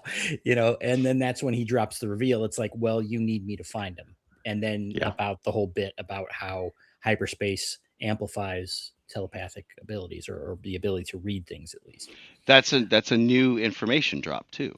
Right. Oh, it and is, they yeah. mention that. They're like, why didn't we hear it? Why don't we know this? And he's like, duh, we keep that Well, secret. we'd be put on every battleship. Yeah. Right. Yeah. And we're not frontline. We're not expendable. You lot are. Right. And that's where the discussion comes, you know, Yeah. Madman pointed out. So, okay. Any particular comments about that or? I'm No, hearing I none. I do It one. demonstrates Yeah. he's thought of it before, right? He's like, Yeah. all right, I'm going to go to them and I can tell them all this stuff, and even you know he knows they're going to say, well, we don't need you Mhm. anymore. Why don't we just kill you or get rid of you? Because they know they don't like him. So Yeah. he does know. He's planned it all out. He's got it all set up. No, they're still going to need me. I'm going to be able to locate the ship. So yeah, I mean, it shows some of his foresight and planning. Yep. Dean, do you Yeah. have something else to say? It was just more the reveal that hyperspace amplifies telepathic. And we don't know to what degree. We don't know, and at this point, is Bester actually telling the truth? Because you've only got his word for it, or is this, Right. as Snob said, the kind of bargaining chip to keep him alive? Oh, you need me because hyperspace amplifies my abilities, and in reality, it might not. Yeah. yeah. But he's just saying it because But if it's true, it's big information. That's something that they would Absolutely. definitely want to keep secret. And Yeah. you would think it would be one of the last things that the Psychor would want anyone to know about. Right. Yeah, being able to locate ships in hyperspace, that is, I mean, you saw when the big gate building ship got lost in hyperspace, what they had to do to just try and locate that ship and bring Right. it back to Babylon 5. And a telepath could have probably located that ship, gone to it, and brought it back without any problems. Indeed. Yeah. So, okay, so then they go on, and they this surprised me a little bit. They take him out on the White Star. I guess they don't really have another choice. I was I was a little surprised on that. I was Yeah. like, okay, really? Uh, So he now knows about the White Star. So he now has information that mhm. that they were unaware of before. I mean, I guess they could have taken him in a different Minbari ship, if they had access to. Although we didn't see any there. I guess we didn't mention at the beginning, or Snob might have, that we saw other alien ships outside of the station, not just the Minbari cruisers, based on the agreement that they had come up with. Right. I was the going to say previous that was episode. probably a latent from the previous episode, or Yeah. I think it was the previous episode where we had negotiated with some of the non-aligned worlds, Right. to participate in protection of the station. Right. Anyway, they decided to take the White Star, and so Lanier, Sheridan, and Bester go. I think that's the only people from the main character. No, Ivanova's on there too. Ivanova was on there. Yeah. Did Ivanova go? Yes. She's on Yeah. weapons. Yep, she's there. Okay, I'm glossed over that. Sorry. So they're out there on the White Star, and Sheridan makes a few comments about him drooling on the controls. Obviously because this is some pretty hot tech. And they have this kind of goofy scene where Bester sits in the captain's chair. I was going to bring that up too, because I wonder if that's a callback to Star Trek. I think it is, because he never got to the rank of captain, did he? In Star Trek, he never got to sit in the captain's chair. He did sit in the captain's chair in Star Trek 5. Did he? Was there a scene like that with Kirk where Kirk says, Well, not with Kirk my kicking him chair, out. or He was in the chair pretending to be the captain when Kirk led the Oh. raid on Nimbus 3. yeah. Hmm. Yeah, I just remember I'm like, I know there was a scene where Chekhov was sitting in the captain's chair, kind of admiring it or something. Yeah, like I forgot about that movie. that. Yeah. Yeah, and I think that was kind of a nod to that, you know. Well, Cool. I took it more of a. I mean, the props that was in there too, but I took it more towards Babylon. Like he gets in the chair and he's like, "I should be here." Like he's got this. He doesn't even have this, look on his face that he's doing anything inappropriate. I think it's a little bit more into the column about the arrogance of him. Yeah. The what he sense of does. I think it fits entitlement. both ways. I think it fits Entitlement, both yeah. ways. Mm. Yeah. And in the scene right after too, there's he leans on the chair when they're doing when after Sheridan tells him to get the hell out, and Sheridan sits in the chair. Even then, he's leaning on the chair and he's kind of crowding Sheridan a little bit. Sheridan gives him a little side eye. Yeah. Doesn't say anything, but he's like, just I think it's more of his arrogance. Yeah. Yeah. So we do see. We are getting here long on time here. So we do see that Bester does pick up the ship. He's standing. They're talking. He's like, there it is. Basically he senses it, right? And then they go after it, and we see it's this transport escorted by shadow fighters. Right. I don't remember how many there were. Six, I believe. Okay, Yeah, 6. exactly the number he said there were. Yeah. And of course the White Star destroyed him. Now this is probably the first time Bester has seen the shadow ships for himself. Yeah.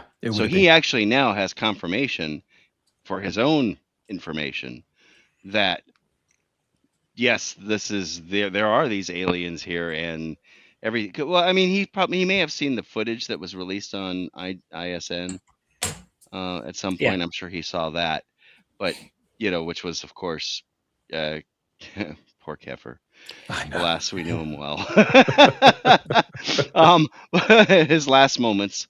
But now he's actually seen them for himself, and you have to wonder, what did he pick up? And how come the fighters? Well, I don't know. The fact that the White Star made easy. Well, the White Star is pretty powerful, right?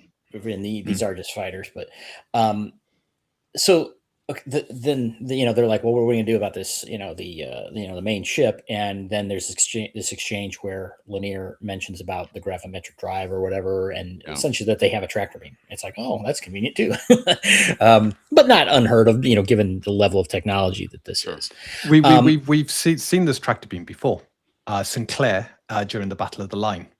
His ship was disabled, and the Minbari cruiser, with the Council on, used the same technology to grab his Star Fury, bring it in. Yeah. Yep. Yeah, and we've seen Earth uses grapplers, for example, when they're trying to. Which is an actual mechanical device, right? So yeah, it is. Now, one bit here that I noticed, this is a bit of a sidebar, is that Sheridan is kind of short with Lanier, like a couple times. Like, Bester says it, whatever, and Lanier's like, Captain, he's like, yeah, do it. It's like, it was completely appropriate for Lanier to be like, I'm not taking orders from that guy, I'm taking orders from the captain. And Sheridan kind of is like, yeah, do it. It's like that. I didn't like that exchange very much. And hold on, and then he kind of does it again with the gravimetric thing, and it's like that's a pattern that I don't know why. That's Lanier is Data. In early seasons of Next Gen, Data was always talking too much, and I think that particular scene where he's talking a lot and Sheridan gets onto him, I think was played for the comedy of it. Oh yeah, it was a good comedic. Okay, I would say that the first time, Lanier is in the right, and he's putting Bester in his place. He's like, this guy, oh, go 30 degrees. No, you wait for the captain to tell you to do that. Right. And so Sheridan's wrong in there. The second part, though, I mean, Lanier should simply say, he's explaining all this stuff, and he's like, Captain, we've got grapplers. I can grappler. That, in that sense, he was wrong. So it's 50. I see 50-50 for that. Sure. Those two exchanges. I'll buy that. Okay. But someone else go ahead though. If you. Well, who wants to talk about? I mean, they grapple it. They use a tractor beam on it, Mm-hmm. and I think they mention that the captain or the pilot killed himself. Is that right? That was that's when the next scene. We Oh, okay. Sorry. Yeah, Go yeah. ahead. Well, Okay. go ahead. Since I'm not remembering this, who wants to take the I rest? want to of say this? that the very next thing is that the mothership is appearing now, Oh, right. and they're like, Captain, should we pursue it? And it looks like they're getting away. So we're letting them get away. Well, no, But- the mothership appeared, and we know shadow vessels, when they see you, they will not stop until you're destroyed. Right. But this shadow vessel, Turned shadow into- vessel, Yep. decides to run. And at that point, Sheridan's going, why are they running? And I think it might have been It's a Lanier setup. who said, shall we pursue them Pursue and 'em, yeah. ask? Yeah.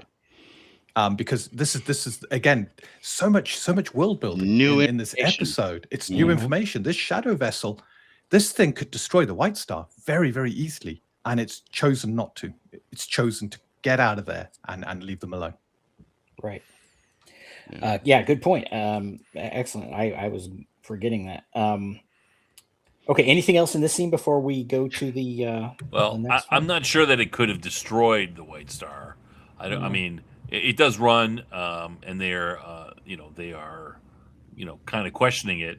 But of course, Sheridan decides to just leave. I mean, as he should. Their mission is to get the ship. They've got the ship.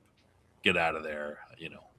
Don't Yeah. chase after that. I Stuff. mean, on one hand, it means that the White Star now is definitely going to be on the radar for future encounters with the shadows. Yeah, I think it is established that the shadows can Yeah, destroy it the White is. Star. I think when Yeah. they had their first encounter when the White Star first showed up, Delen's like, yeah, we can't. One we're not a hit from match. this, and Yeah. we're gone. Yeah. Right. So take that, snub. I am properly chastised. Okay. All right. So next scene now where we find out. Well, okay. Who wants to talk about the next scene? When so they're back on Babylon 5, and Franklin gets another bit of a scene where they bring in the pilot all covered up, and you do get a glimpse of the face. Absolutely not human. Right. Looks absolute alien. And they explain how the pilot of the ship probably committed suicide rather than be captured alive. And I do wonder. Acid. It was just burnt away the face, and I do wonder whether we're going to see these creatures in the future. Did we see them? I don't know whether this was the 3 that we see later Right. on or not. I'm not too sure. I think this is something else.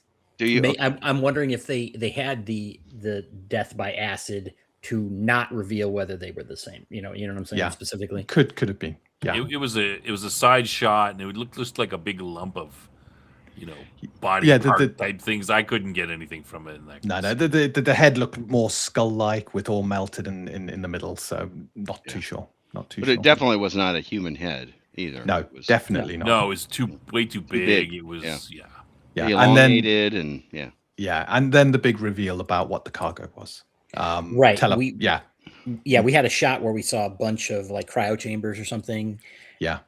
With a lot of them. I know they said how many. What do you I think they recall? said Was it 100, two- didn't they? 100, No, about it's 100. They 100. I thought it was 200, but maybe 100. said. No. And- Yeah. And then they bring in the one specific one, which they take. How to Med lucky Lab. of a pick that was. Well, okay, but and then Sheridan and they have the scene with Sheridan and Bester where he's like, you said it was weapons, it's people. They have that whole thing. Yeah. And Bester had previously said, I was told it's weapons, but somewhere in the intervening time, he, at least is his story, he had found, he knew there was telepaths later, even though I think he was initially told it was weapons, right? Yeah. Okay. So No. I think all he was told it was weapon systems, but I think he had a suspicion it might have been telepaths. I don't think. Well, knew he for certain. says as much because when Sheridan confronts him about the fact that there are a bunch of telepaths and cryo on board, Bester said, "At the time, I was told weapons," and we're finding out that it's telepaths. This is not what I was expecting. I think he says that in a couple of different places. Well, I think he had mentioned that he had learned otherwise later on. Yeah, but I agree with Jeff. Well, I think he didn't understand. Mm. No one understood at that point why telepaths and weapon systems were. They were talking about the same thing right. at that point. At that point, we that's we relatable. learn later on why, but Yeah. but he learns he first hears their weapon system, then he finds out later that they're people telepaths. So he's like, so he didn't lie when he said that, he didn't lie to. Again, it's the whole Sheridan, wrapping deception in the truth. Yeah. So then he's like, well, where are they? And he says, med lab. And then we have the scene with Franklin where he, sees the bracelet, and apparently, then they get the subject, which is a woman, out, and she freaks out. The first guy was like, he was frozen, like in a scream, right? And then they released the woman. I don't remember how they got between those, but and then as soon as they got her, he said they were bringing them up slowly, and she was the first one released, I guess, and she like went nuts immediately, and they sedated her. Yeah. And then they have the scene where they bring the bracelet, and Bester is reading it. Who wants to go over that? Yeah, he said the bracelet is an identifier indicating that the person was a blip. Sent to a re-education center on Mars, possibly a P11, P12. And then he kind of stops at that point, recognizing, I think, the identity number, and says immediately he has to see her. Right. And then all the alarms go off, and it's plunged into darkness. You've got red flashing lights everywhere. Right. Yeah, and then that's kind of that tension builder. Oh yeah, they did. Yeah. And it's interesting that it just said P11/P12 or something to that effect. So does that mean that it was that they weren't sure? That was just their estimate of what she was, or something like that? It was a runner, right? So maybe they didn't. I guess they did capture him, but it was a captured. It was a blip captured and sent to re-education. In fact, and it comes to light that these are all blips. Yeah, basically. Right. And of course he describes says what a blip is, basically. Effectively, Ivanova's mother was a blip, right? Yeah. Or now, it's up until the point at which she was forced onto the sleepers. Yeah. Now we just call back to this. We had previously seen the shadow ship a few episodes back that came out of Mars, right? Or was it? Well, they found what, 2 grounded on Mars at one point. It was the one on Mars and then the one on Ganymede. Wasn't Garibaldi talking about it? Yeah. The first one was on Mars. That's the one Garibaldi saw. And then they recently found another one on the moon of Jupiter, I believe. Yeah, Ganymede. And that's the one that they destroyed. Went crazy and they had to destroy. But at that point, remember, they were listening in, and they had the whole thing about, they were sending someone into it or whatever. Yeah. Well, and there was a Psychor. The Psychor badge was laying on the ground. Remember? At the first one. Yeah. On Mars. In Garibaldi's recollection, right? So. Right. So. See ya, Umbris. A lot of pieces coming together here, is what we're seeing. But back on Babylon 5, so they go down to Med Lab, and this telepath is, they have implants you could see, some kind of technological implant in their head, and this telepath is now like in a bunch of wires and everything, kind of wrapped up with parts of the station in Med Lab, and they kind of cut it off and isolate it. I think they said it at some point, or cut the power or something like that. They isolated the lab, the Med Lab. Right. It wasn't the normal Med Lab, right? It was Med Lab 10 or something. Maybe. Yeah, probably. No, this was Med Lab 1. I think they had her in. Yeah. Okay. So it was Franklin and Bester that went in, right? Because this is when Bester said, I want to get in there. Or whatever. Yeah, with Garibaldi, if I'm not mistaken. Yes. Garibaldi there too. Okay. Yeah. So they go in there, and who wants to talk about this? The whole machine merge thing. Just before we go on, we're probably going to go a little bit longer today because this is a pretty dense episode. But we'll try to finish soon after, though. All right, sorry. We're getting there. We're almost there. Jeff, you want to talk about that? The whole Well, when they come back into the room after all the alarms are going off and stuff like that, they see now that she is there's wires and hoses and everything is kind of like connecting her to everything, in the corner kind of almost, and then but she seems to be struggling, wanting to be free, but also, recites, she sees Bester because she recognizes Al. She calls him Yeah, she calls Alfred. Alfred. Alfred. Yeah. Alfred, and that's a strange thing because I don't think we've ever heard Bester's first No, we referred to haven't. as Alfred at least. I don't Well, even know if we've ever heard him called Al. to remind people, he's named after the science fiction author Alfred Bester. Right. So, And then she sees the Psycor logo and does this little lightning bolt thing from her hands, and it's like, okay, that's different. Yeah, reflexively she does it. Reflex, yeah, and she basically says that that they have to, that they have to destroy the sign, that's the enemy, and that they must destroy that. They're programmed to do that. So Well, that's Garibaldi picks up on that and pulls it off and uses it a decoy essentially, and then Franklin jumps in and sedates her again. yeah. He manages. He's like, I'm a doctor. I'm a doctor. I'm a doctor, not a psychor guy, not a psychop. I'm a doctor, Yeah. not a psychop. It's quite interesting because you can see 1 minute she's almost lucid, she recognizes Bester, and then the next minute something takes control of her. Right. And she becomes quite instinctively, and I think all the way through she's like, the machine says kill to protect, the sign hurts us, we cannot hear the machine.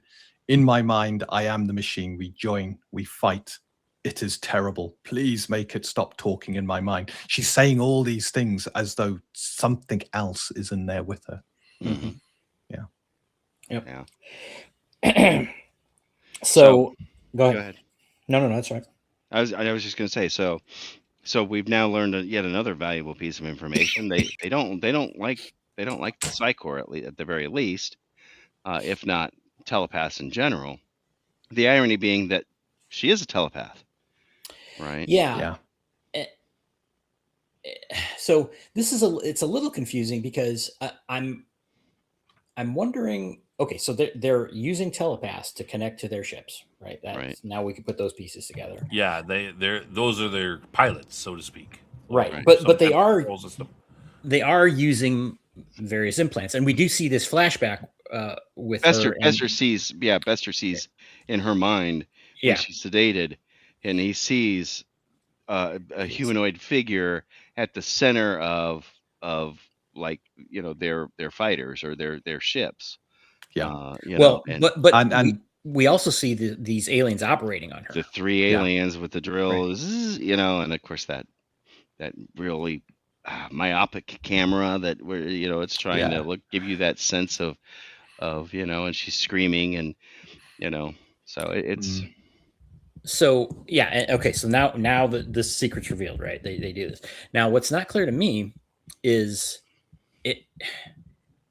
are they using telepaths now because of their past experience, and they know they can use telepaths against other telepaths, or do they need telepaths for their ships? You see what I'm saying? I'm not sure that they do, or I don't remember. Well, I think they need an organic person to effectively be the CPU. The mind becomes the machine that operates or helps the pilot operate the shadow vessel. Right. But I think this is something new, which is why it's a new weapon system. And it's to plug in a telepath under their control to protect the vessel from other telepaths, to block. Because that's it could block. Because a high enough telepath could block another telepath. Yeah. So the shadows mention that these are if these people are all blips, they're going around Psycor. They're taking people that are not part of Psycor in order to, that's the way they're not trained. not Yeah. trained. Well, Yeah. Well, no, But- won't They might be be trained, missed. or I don't know. Yeah, they won't be missed. Which, Yeah, which well- I think is the point. Yeah. But I got the impression that this was an element within the Psy-Corps that's working with the Shadows to provide them, though. Yeah, I I agree. Again, because Bester said something like, "Yeah, we talked about that earlier. That they had infiltrated Psy-Corps even." Well, remember the woman that we saw in Right. Clark's office with Yeah. No, it was a guy Psycop in Clark's office. The senator Was was it? the woman. Yeah. Oh, Yeah, okay. yeah. There is this other woman that had been involved with Ironheart and Talia. I think From she's the section 13. the mad scientist woman. Yeah. Who's been we've seen Okay. a couple times. I was I'm trying to stretch Well- back to it, but there is obviously somebody in Psy-Corps at some high level, probably a deputy director or a director of Psy-Corps or somebody high up, Yeah. that's directly working with Clark. That's also somehow under the influence of the Shadow for some reason. Yeah.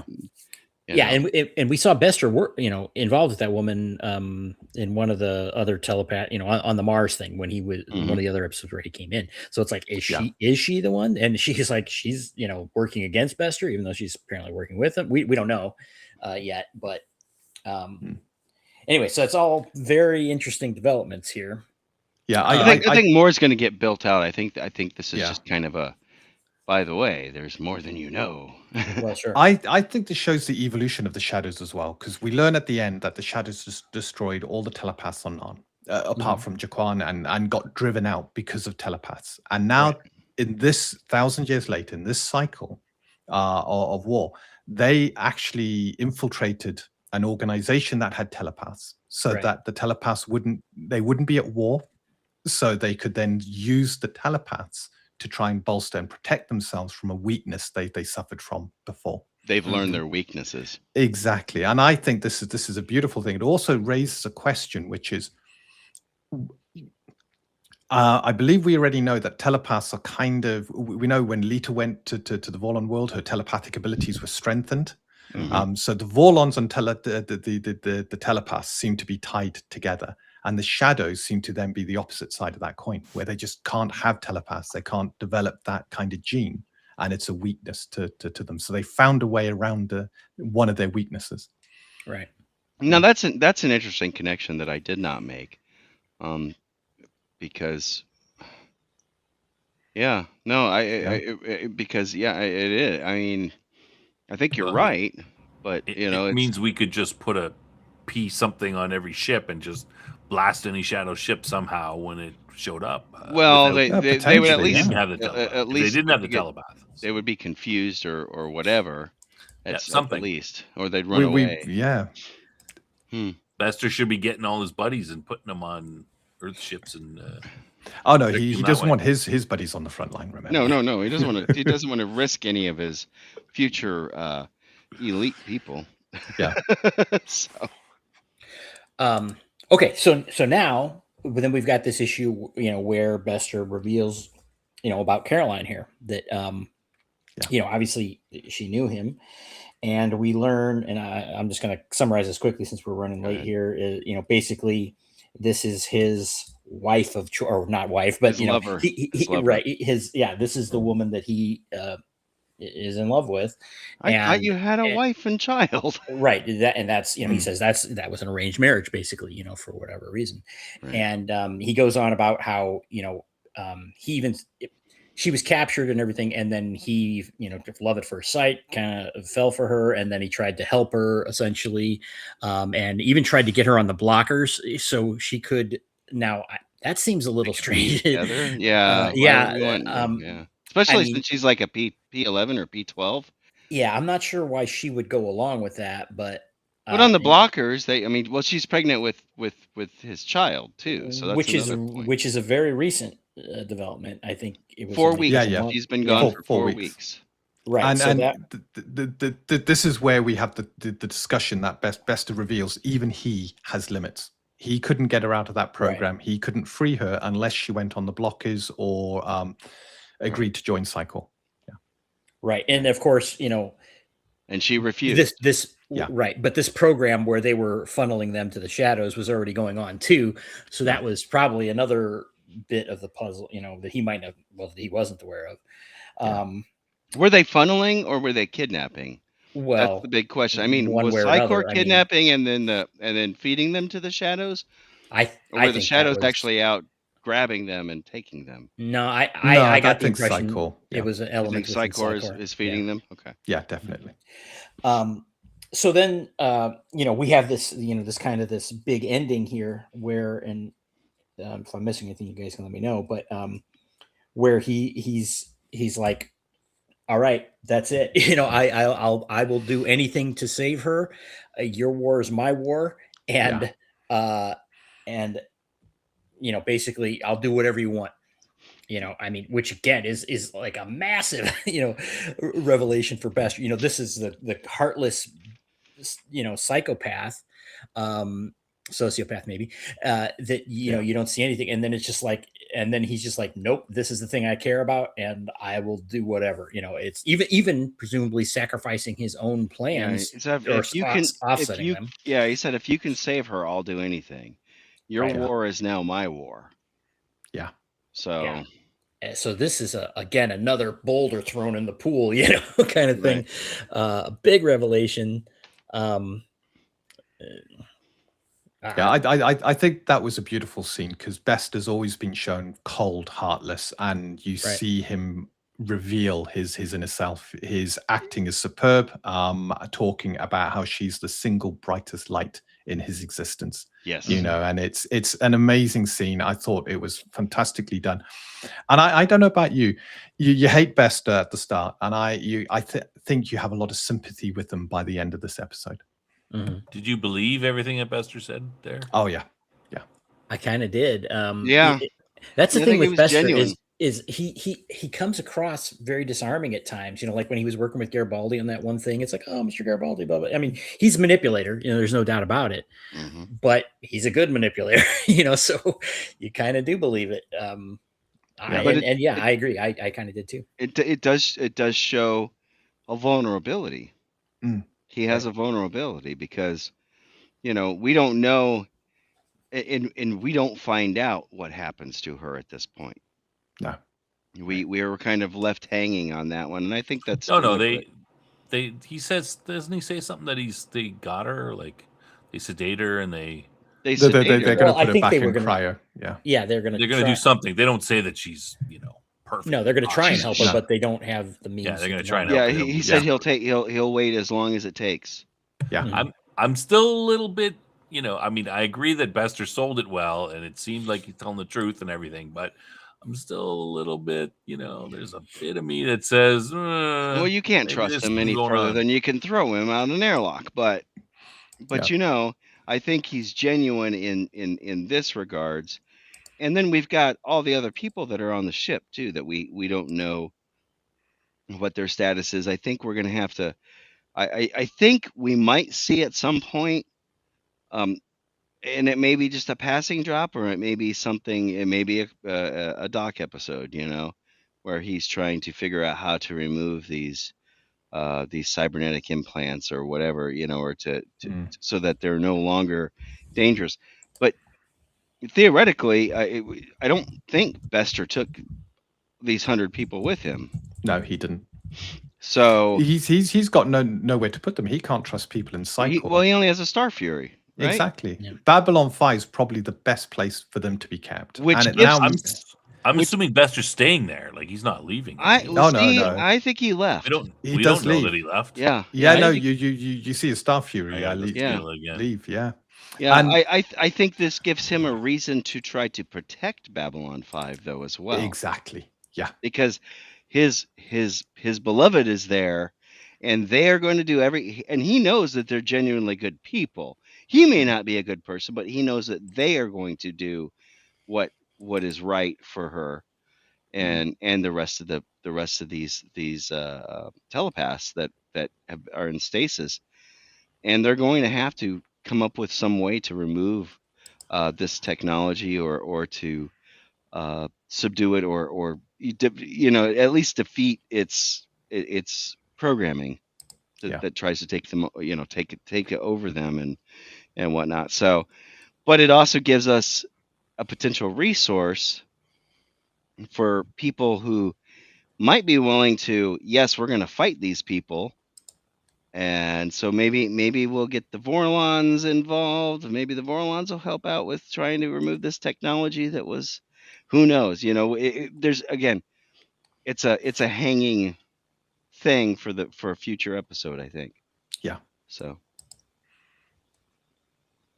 All right. Any other bits that we've missed before we move on to final thoughts? The very last scene.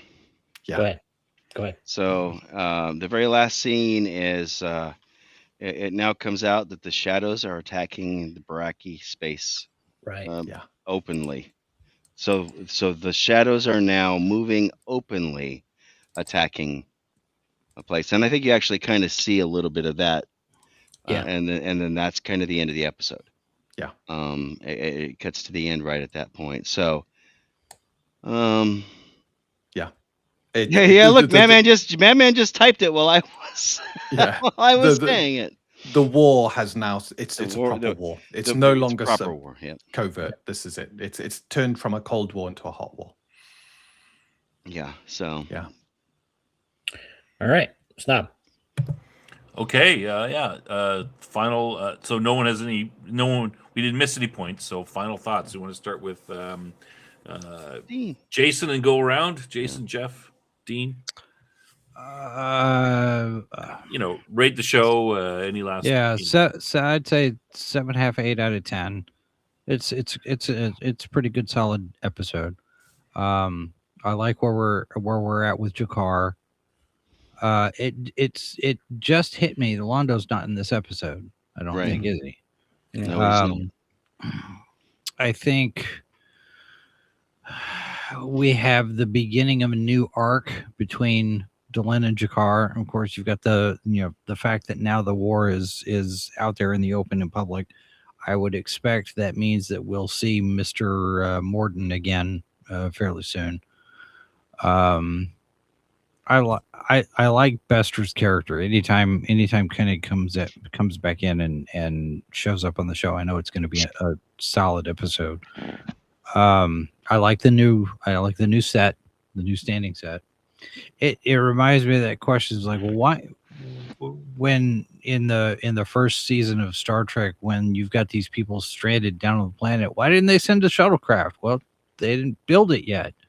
And now you've got this war room, it's a really great set. Especially compared to those, because I remember, at the beginning of the first season, we were talking about how cheap things looked. Yeah. And this set looks like they've put $1 or $2 into it. It's like, it would have been nice if they'd had this at the beginning of the show. They've always got some money that they've spent to do this. Of course, it helps that every show is essentially a bottle show. You don't have, you don't have the landing party go down to the planet and get captured every 3 weeks. Every show is a bottle show, so it helps to contain the expense a little bit. But overall, I thought it was a pretty solid episode. All right, Jeff. Yeah, this was a great episode. I think better than the previous ones that we've seen since, of course, the climactic big super episode that we had seen. I love the interaction with Delenn and Jakar. Talking. I think you could certainly pick up on the actresses. Mira Furlan's emotions. I think she truly was connecting with the story on a personal level, and that just sold the scene without end. Jakar was excellent throughout. I think everything was great. Bester, it's always great to see him. He was superb. He came off cocky and then got knocked down a peg, and then got cocky again and got knocked down a peg. And, So there was this back and forth. The reveal of the new war room was just immensely awesome. And overall, I'm going to say this was definitely an 8.5. Without a doubt, I couldn't go any lower than an 8.5 on this. So this was a really, really good episode. So I'm looking forward to seeing what's coming up next, because I think the next episode or 3 might be very, very impressive. All right, Dean.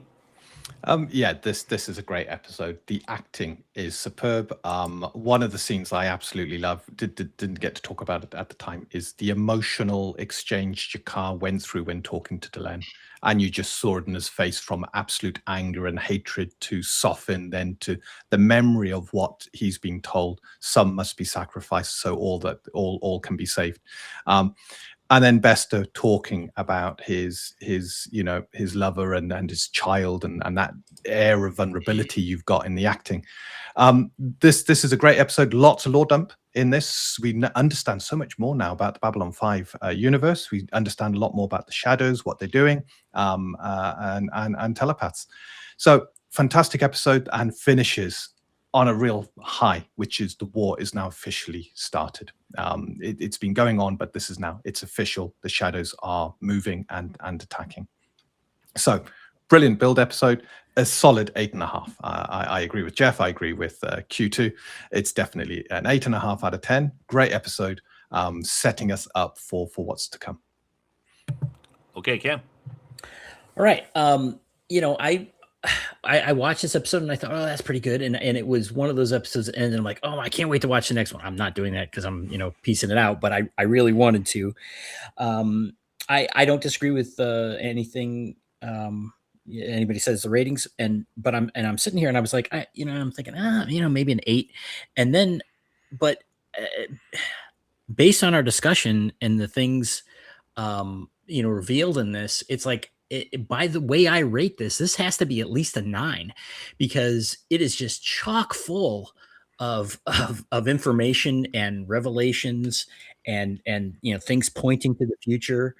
And then the other things I said, well, okay, performances are good, maybe the story's weak or whatever. Well, the story was great, the background was great, the world building was great, and the performances, while were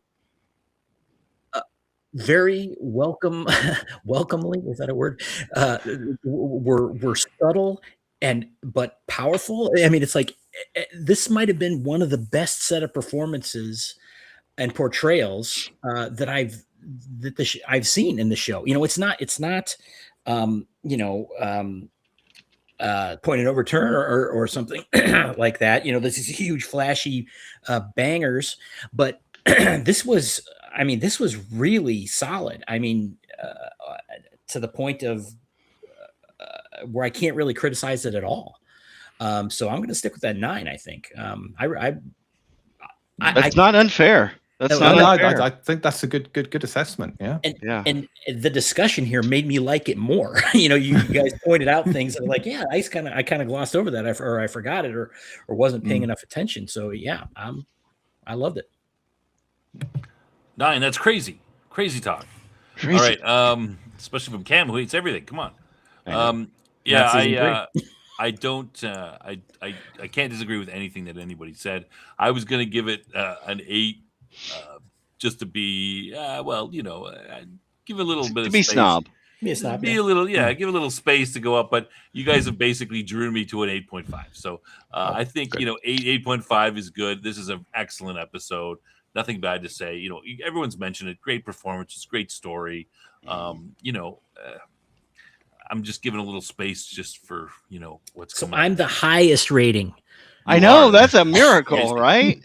It's crazy. I like I said in the chat, I was this close to giving it a 9. So Crazy. I thought about it, and I'm like, would you like to revise your sure, I'll give it a 9. Okay. Sorry, too Why late. not? Why not? Because Sorry, it's too late. Doesn't count. no. Yeah. Okay. I mean, All right. No, like I So- said, I couldn't give it anything below an 8.5. It had to be. It was at least an 8.5. It's not a 10, but it's a solid, awesome, action-packed episode, man. So it's you already had your chance. Sorry. Okay. Sorry. Okay, great episode. Yeah, this is it's definitely one of the better ones. All right, let's go. We'll go to trivia, and then we'll close out the show. We're a little bit beyond. I don't want to drag it too much longer. So yeah, let's finish off here. Okay, so the trivia for next week. Some questions. Who does Ivanova slap across the face?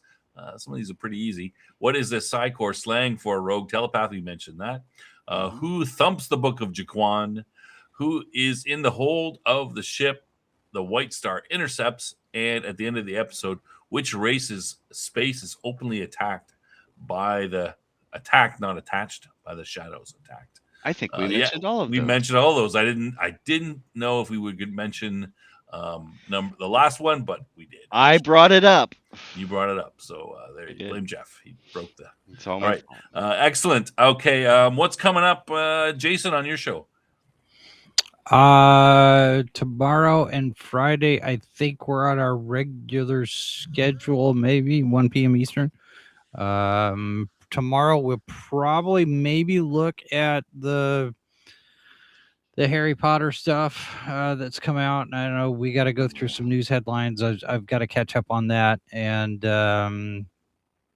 not sure what else is going to be happening. We've been getting a lot of traction lately over our discussion and review of the Starfleet Academy news. So I imagine we'll touch on that a little bit more. But we'll probably hit Harry Potter, and we've got news for Lord of the Rings. For All Mankind and some other stuff. So yeah, Lord of the Rings. The new Lord of the Rings thing. Yes. Yeah, All that'll right. be fun. Good. No. Good. That's lots Well, to talk the show will be good. about. Jeff. Oh, well, let me see. Coming up this Sunday, we have the Dungeon Delver, Bill Sylvie himself. He's going to be talking about a number of things. And we had quite a few revelations come out over the weekend at GaryCon. So maybe those topics might come up with the Dungeon Delver, talking about some of those revelations. But he's also got Guac coming up, which is the Great Underground Online Gaming Convention. So that's coming up, and of course, he's real close to 10,000 himself. So he's right on the precipice of hitting the 10K mark for subs. So hoping to talk to him. We may have a special show next week. I'm in the works for it. I can't say it's confirmed yet, so stay tuned.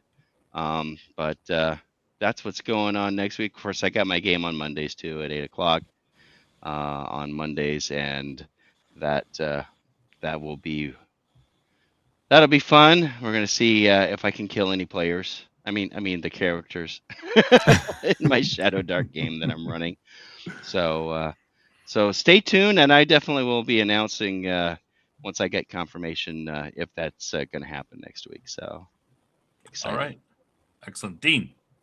Well, we are doing well on our Destiny's Dispatch. We revealed the Untold Destiny Basic Edition, which went down a storm. Paladin Steve, one of our good supporters, created a character live on stream. It was created within about probably 30 minutes. And then they actually jumped into a couple of mock combats with Vicky, and it went really well. So next week, we are planning to expand on that, invite a few more people, do a more structured combat reveal. So the Untold Destiny Basic Edition is going down a storm, and we're now pushing ahead to do the adventure to go with it, finish editing that. And we're actually looking probably at around about an October Kickstarter for that. So, and on the Indie Spotlight, we got a couple of interviews over the weekend. So they will be revealed during next week, and exciting stuff. So all go at the moment. All right. And some of our affiliates, check out Outpost Nerd. He also appears on Mad Men's show on the Tuesdays. Yeah, so check out. He's got his link there, and he's got some sci-fi, pop culture stuff that he's puts out more recorded videos as opposed to live stuff. But yeah, go check that out. And of course, Madman with the show. He's got his shows, and he's got the Tuesday 3 p.m. Madman Cafe, which I occasionally show up for. And I think he hasn't said yet, but he's going to be something new because Star Trek Starfleet Academy is over. So it might be something new on this Tuesday, but I haven't heard yet. So I'm sure we'll find out at some point. So yeah, check that out. Cam, do you got anything? No, no. Just the other things have been mentioned, I guess. Okay, well, this show, of course, we got the Top Lofty Lounge on Sunday, every Sunday. This Sunday, we're going to be talking Dune, a bunch of stuff Dune. I'm going to be giving my take on the movies, part 3, some other stuff. If anybody's got questions in the show, wants to come in, talk about Dune, that would be great. And, of course, this show, Babylon 5, next week, we're going to be talking about, it's going to be episode 15, Interludes and Examinations. So Madman's going to be here for that show, and that show has the war begins.